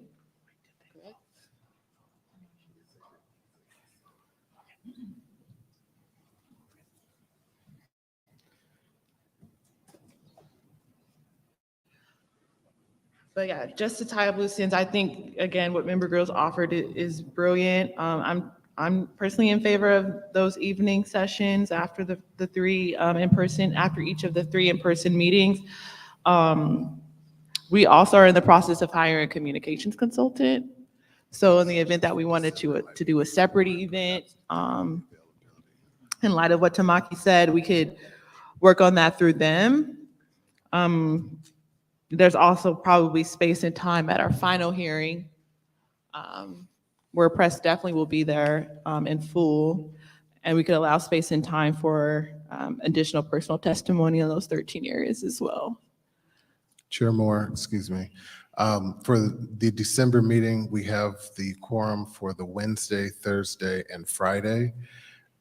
Perhaps what you are suggesting could be accomplished on a Wednesday evening before the meeting, because we don't have any current availability for after the meeting. And future agendas, it may be the day after, but if you wanted to schedule something like that, we could do an evening session on Wednesday for the personal stories, and then the task force would meet on Thursday and Friday.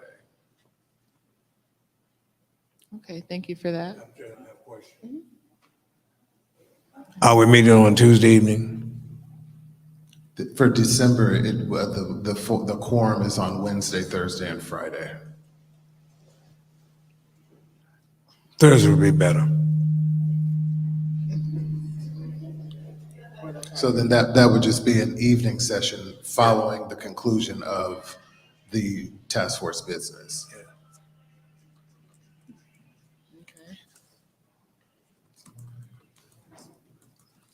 So this agenda still says November, but would be December, right?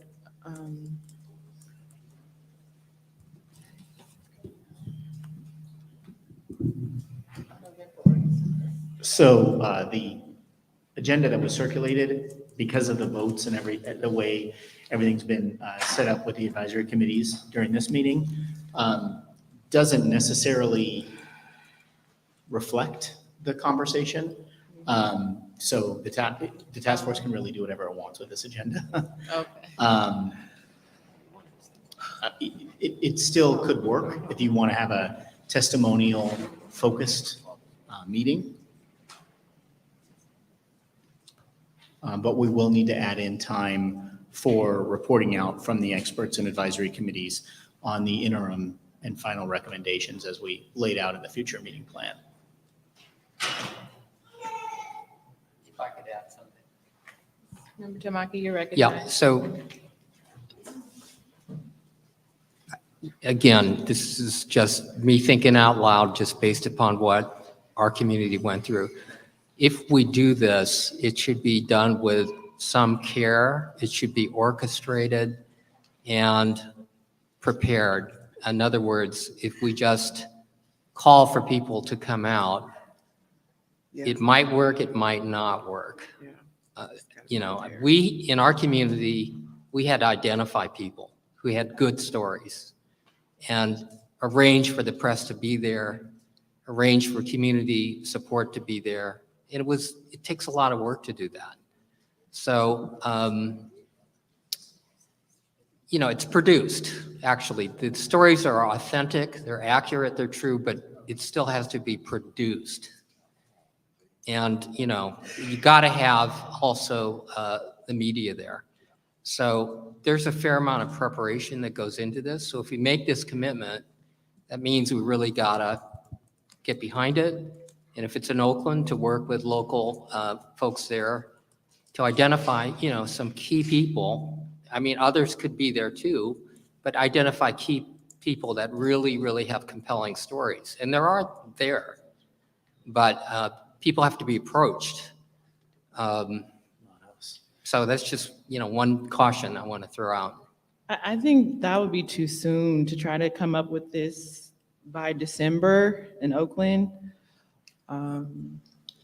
Excuse me, Madam Chair. Yes. I'm in Oakland. I know the Bay Area. I've been there for 47 years. But seriously, this is not being arrogant. We have quality, competent publicists that we can put to work. Number two, we have a built-in network that has many tendrils out there. Trust me, we know how to work miracles. Okay. So we can do it. Okay, no, the only thing I was gonna say, okay, we can do it. I was gonna offer, we could do something for Black History Month in February. Since that meeting is gonna be virtual, we can do maybe a in-person event. It kind of corresponds with Black History. It gets people riled up and ready for our June release, but we can do in October. I'm totally fine with that. And then I was going to suggest, as a happy medium, to incorporate Grill's suggestion, we just extend public comment for the rest of the 3 in-person hearings. So my idea was we extend public comment for the December, January,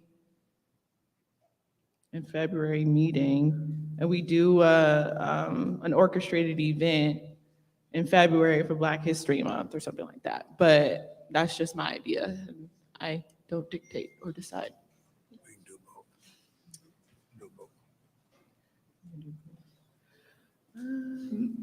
Madam Chair, are you saying hold the February meeting on a certain date, or are you saying use that February meeting for a Black History Month event as well? No, I was saying the Sacramento meeting would stay as is with that particular topic, but then there would be an extra event or like an extra day. But I'm really just thinking out loud. And I would like to just probably defer to Vice Chair Brown or anyone else who has some other thoughts around what we can do.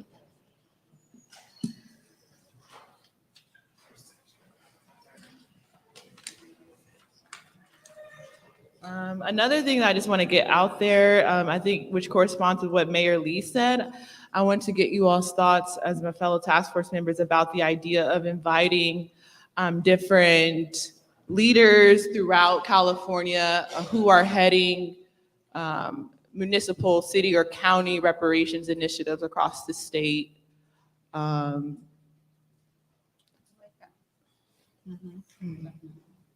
Yeah. Well, we had Michael Lawson here yesterday, who's heading up to City of LA's Reparations Task Force and also is the president of LA Urban League. So I'd probably be key to invite him back for our next meeting as well, or at the appropriate time.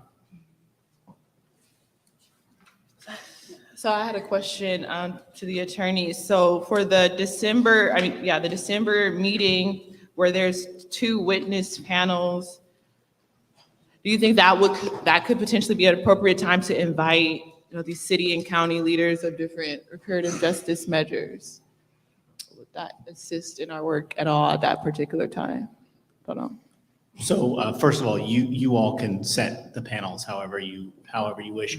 I will say, I think there's 2 different concepts. For our purposes, it would be good to know. I think there's a discussion about specifically inviting and welcoming specific individuals with stories as opposed to just an open forum. That's important for us to get clarification on exactly what the plan is. And of course, we'd be looking to the members, as with all the witnesses, to tell us who to be in touch with, to invite to offer personal testimonies, as you're talking about. So I think that would be very important to be very clear on, that it's a intentional inviting of specific people with experiences rather than a forum. And then in terms of the witness panels, so I recognize that the witness panels on the future hearing schedule that we just worked through are different from the witness panels that are in this meeting ahead plan. Can you scroll down a little bit? They're different from the witness panels that are that were delineated in your materials. My message to you is, however you want to schedule that meeting, however you want to set that meeting up, we just need to make sure that we have time for the work in each of the coming meetings. So probably one day reserved for reporting out from the experts and the advisory committees on interim or final recommendations. So the delineation is going to be probably need to be 1 day working day and 1 day witness days, a little bit like this meeting.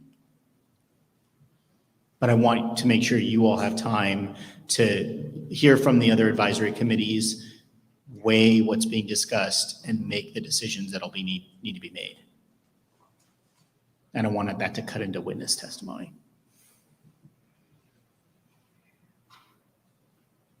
I think it's important. Hello? Okay.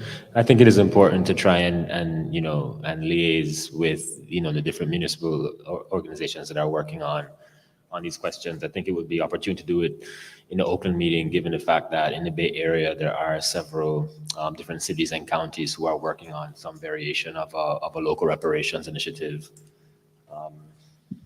There is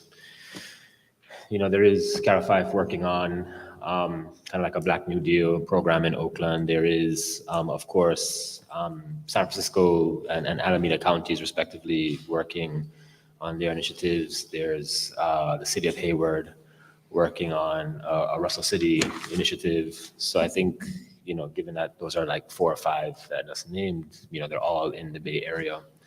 So it could be opportune. And then I know what's happening here in LA. But I think just taking a view as to geographically where some of these initiatives are,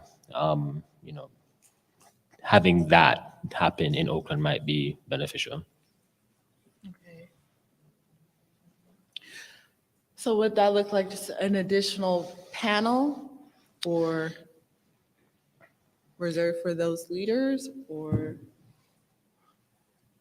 I don't think you necessarily need an additional panel. I guess the idea is this, the delineation of panels was key to sort of an earlier plan. So you can pull away from those panels and just start from scratch with panels. But what about this plan where it says witness panel 1 and witness panel 2?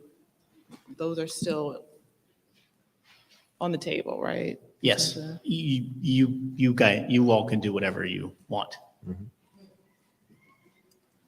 No, okay, great. I understand that. I was just wondering and just making sure to ensure that we have something on our agenda that is going to help move this process along. Okay, so let me go back. So I think based on what we just discussed, I think we should have a space on the agenda to invite leaders of these municipal reparations programs across the state. I think when we had our public hearing in San Francisco, you got the press out. And so I think there is an opportunity for us to have that type of orchestrated event because there are connections there. So what I'm proposing the agenda might look like, of course, is one, we have the report out of the different 10 committees. We invite these municipal leaders, and then maybe the following day, we have that orchestrated event where we allow folks to provide that personal testimony. Is there anything that I'm missing? Is there anything that should be changed? The first September was in the evening. Oh, it was in the evening. Okay. Right. Okay. Yeah, Chair Moore, just to clarify, are you saying the witness panel on that Member Lewis was just talking about, as well as the 2 witness panels that we talked about on this plan, or scrap those 2? But then we do, like I said, we need to make sure we have a lot of time for the task force to do the work for the report preparation. Yeah. So like that's probably one day. Okay. So so that's just me misunderstanding because I thought witness panel 1 and 2 were related to the committees that we just made, but they're not. They're separate. I'm sorry. Witness panel 1, testimony and suggestions regarding potential remedies and remedial programs. Witness panel 2, legal, legislative, and program administrative experts' suggestions for addressing harms delineated in the report. That would essentially be similar to the witness testimony in the first phase, where that witness testimony would inform the final decision for the task force as to the reparations plan. So those witnesses are in furtherance of the work of the advisory committees. But then the advisory committees will need, according to the plan that we've set out, to present their preliminary discussion. So the idea might be 3 witness panels on the first day, and then the second day for the advisory committees to report out and have the task force discuss all of the different issues. And then if you chose to have the personal testimony, that would be the night of the first day of the meeting. So it'd almost be like day 1, night 1, day 2. Yeah, I am. Okay. And just to further clarify, so I'm understanding those first 2 panels, the folks we're inviting to give testimony, not the municipal leaders, but the people we're inviting, would they be our already retained experts or new people that we would be inviting? You'd be inviting other people with experiences outside of the task force to offer their testimony. Again, it's similar to what we did in the first phase, where we had people coming and testifying about each of what turned out to be each of the chapters in the report. You would have experts who have handled the allocation of remedies or operated remedial programs or engaged in legal or legislative advocacy on a variety of different harms. So you'd be inviting testimony from experts. The economics experts would be part of essentially the other day that they be laying out the recommendations of each of the advisory committees. Okay. Okay, so to recap, in Oakland, the first day would be dedicated to those 3 witness panels. So the first 2 witness panels that are already on the page, and the third would be inviting different municipal leaders of reparative justice initiatives across the state. And then that evening, we would allow for a space of orchestrated personal testimony and invite the press. And then the second day would be relegated or dedicated to the 10 subcommittees, advisory committees reporting out the work we will be doing or we would have done between now and our December meeting. Okay. That's correct. And then you want to have the special invited personal testimonies. You have to figure out where that be. Where that be? At night. Day 1 at night or day 2 at night, you're saying? Okay. I'd like to acknowledge member Reggie Jones Sawyer. I'd like to make a motion that we officially adopt that as our schedule. But we have to decide what night do we want the personal testimony, day 1 or day 2? And you said it's, what day is our quorum? Just to clarify, you have a quorum on December 14, 15, and 16. So it'd be 2 of those days for the meeting. Wednesday the 14th, Thursday the 15th, Friday the 16th. And you have to decide which of those days you want to have the meeting on, and of those days, which of the days you want to have the special session, if you want to have it a separate meeting. Definitely, I think Dr. Brown said Thursday night, but definitely Wednesday or Thursday night. Okay. Because Friday, I will say I would not want to do that. Wednesday or Thursday. Okay, so the first day of meetings would be Wednesday, and then the second day of meetings would be Thursday, and then we would have the special event Thursday evening. Is that what we said? That's it, yes. That's what Okay, okay. So I entertain a motion on this. I move that the stated schedule will be adopted. Okay, it has been properly moved by Vice Chair Brown and properly seconded by Member Bradford that are, oh, sorry, by Member Reggie Jones Sawyer, excuse me, that our next meeting will be in December, on December 14th and December 15th.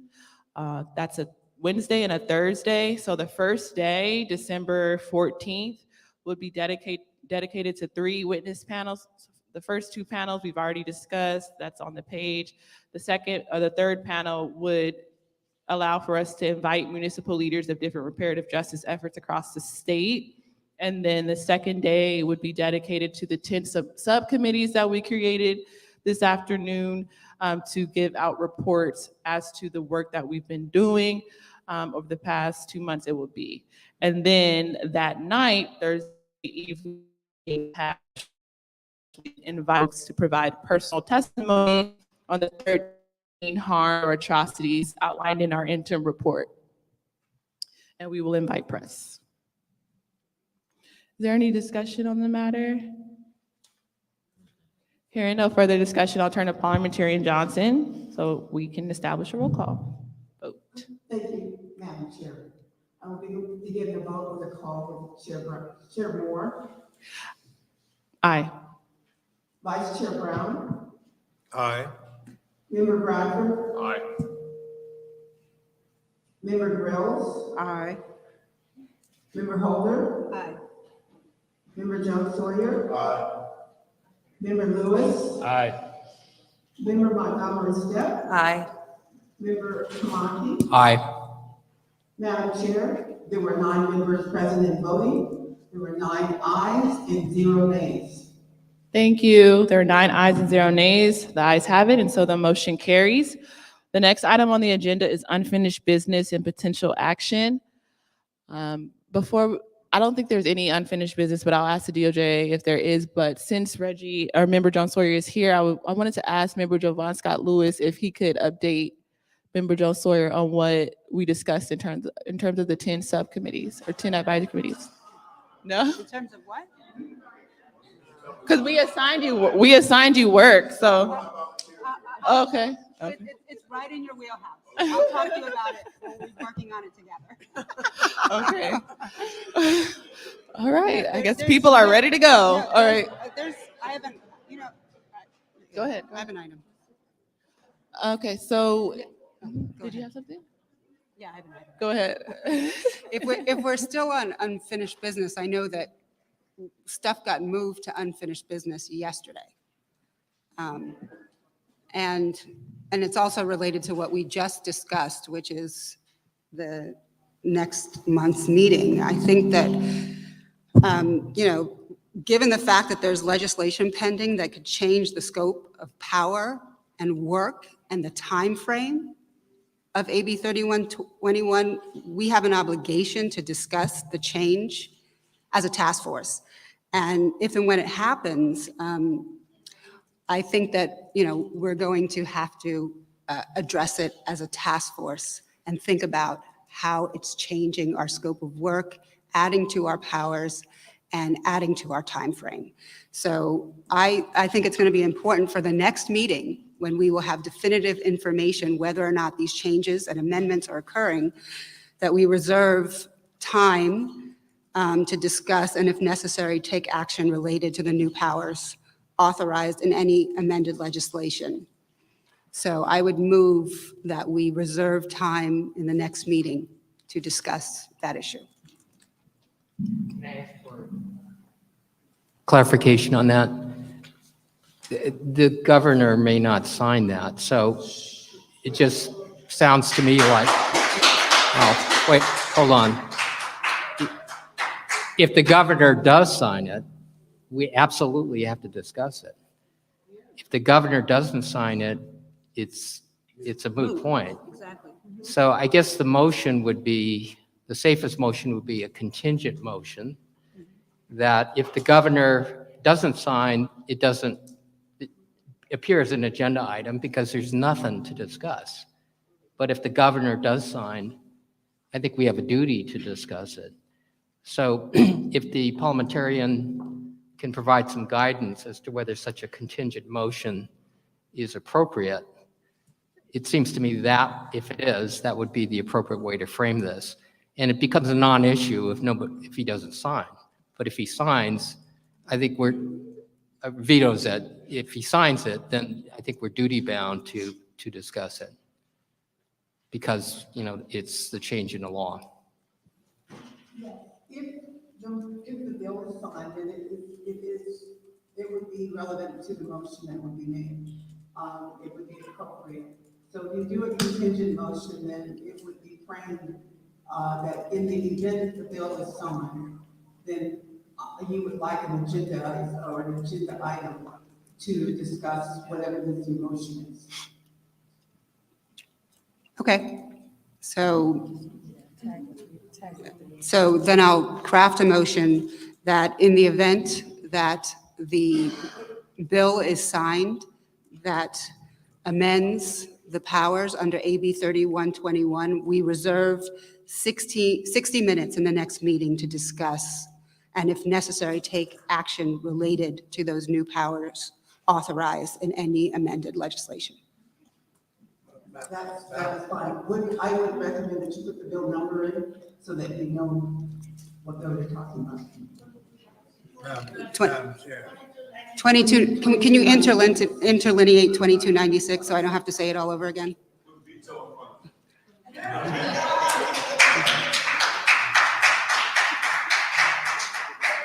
So, okay. Okay.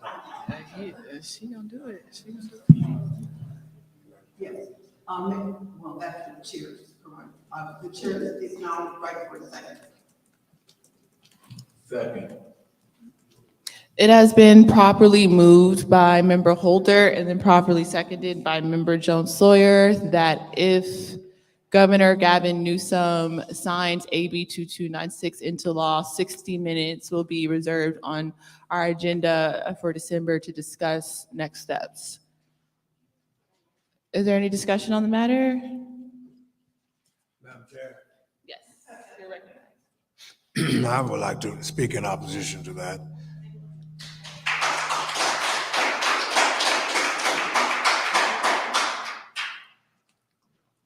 Why waste energy and time on something that has not happened? If it happens, it happens. We should take it, in my estimation, one day at a time.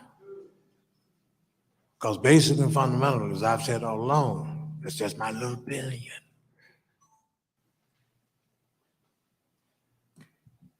It was not necessary.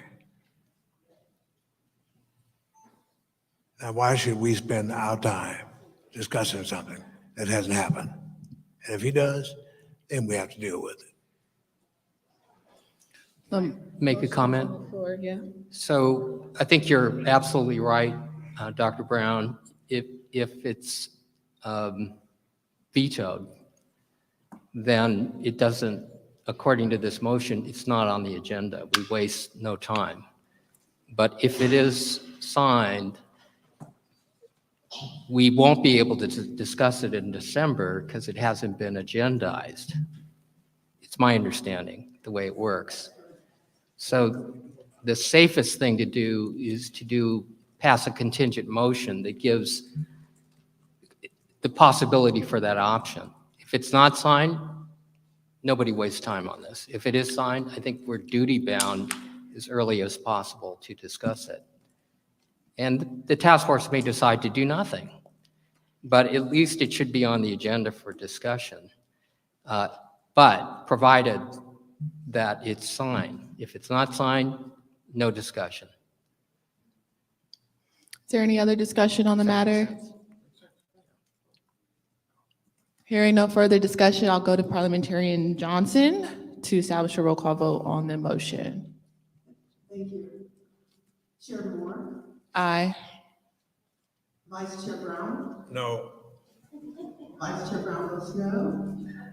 Member Bradford, Aye. Member Bradford votes aye. Member Grills, Aye. Member Grills votes aye. Member Holder, Aye. Member Holder votes aye. Member Jones Sawyer, Aye. Member Jones Sawyer votes aye. Member Lewis, Aye. Member Lewis votes aye. Member Montgomery Step, Aye. Member Montgomery Step votes aye. Member Tamaki, Aye. Member Tamaki votes aye. Madam Chair, there were 9 members present and voting. There were 8 ayes and 1 nay. Thank you. There are 8 ayes and 1 nay. The ayes have it, and so the motion carries. In the event that Governor Newsom signs AB 2296 into law, there will be a discussion on the matter at our December meeting for 60 minutes. Thank you. So now we're at the last item on our agenda, which is closing remarks from task force members. Thank you all, members of the public, for participating these 2 days. I also want to thank Member Reggie Jones Sawyer and his staff for assisting in these 2 days. Everyone give him a hand.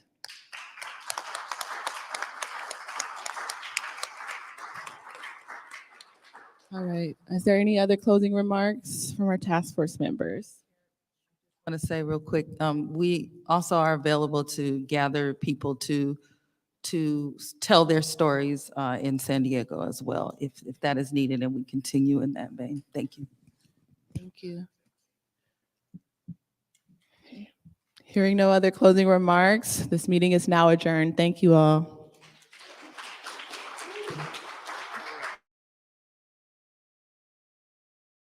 The way it currently stands, forced labor, slavery takes precedence over rehabilitation and public safety. Oh, by the way, while the Biden administration gives reparations to everyone but free people, look at the billions he has run over to Ukraine. We don't have black grocery stores because if you think about it now, just to get in that supply chain, it's almost unheard of. They don't want the truth to get out. Okay? I don't want to know what my family did or what all these people did and all this stuff like that. Okay? You read that 500-page report. there's this thing called white superiority and black inferiority. That mindset allows all of the behaviors that we've seen across generations, allows for the construction of these policies and practices and systems and structures that continue to oppress us. This is not a handout. This is a debt that is owed. You know, Allensworth was like the internet of his time in 1904, 1905. The total black population in California is about 2.6 million, and then of that, the descendants compose about 2.2 million of that. So California, with a multi-billion-dollar surplus, can absolutely afford to satisfy the international terms for reparations, beginning with compensation. Any financial obstacle that exists that impedes the success of increasing financial prosperity needs to be dealt with and eliminated. No matter where we've been, no matter what part of this fight we've been in, we've been harmed, and we've had harm done to us specifically. When I got to Los Angeles, this was some of the worst segregation I'd ever seen. And remember, I'm telling you, I'm from Mississippi. Because as you can see, I'm giving you broken history right now, you know? But I had to give it to you guys today. I said, no, I got to show them this because it's so precious and nobody really knows about it. Black people don't have that kind of luxury. Our historically black communities have been redistricted multiple times. Now listen, if you can't handle the TR roof, don't tune in.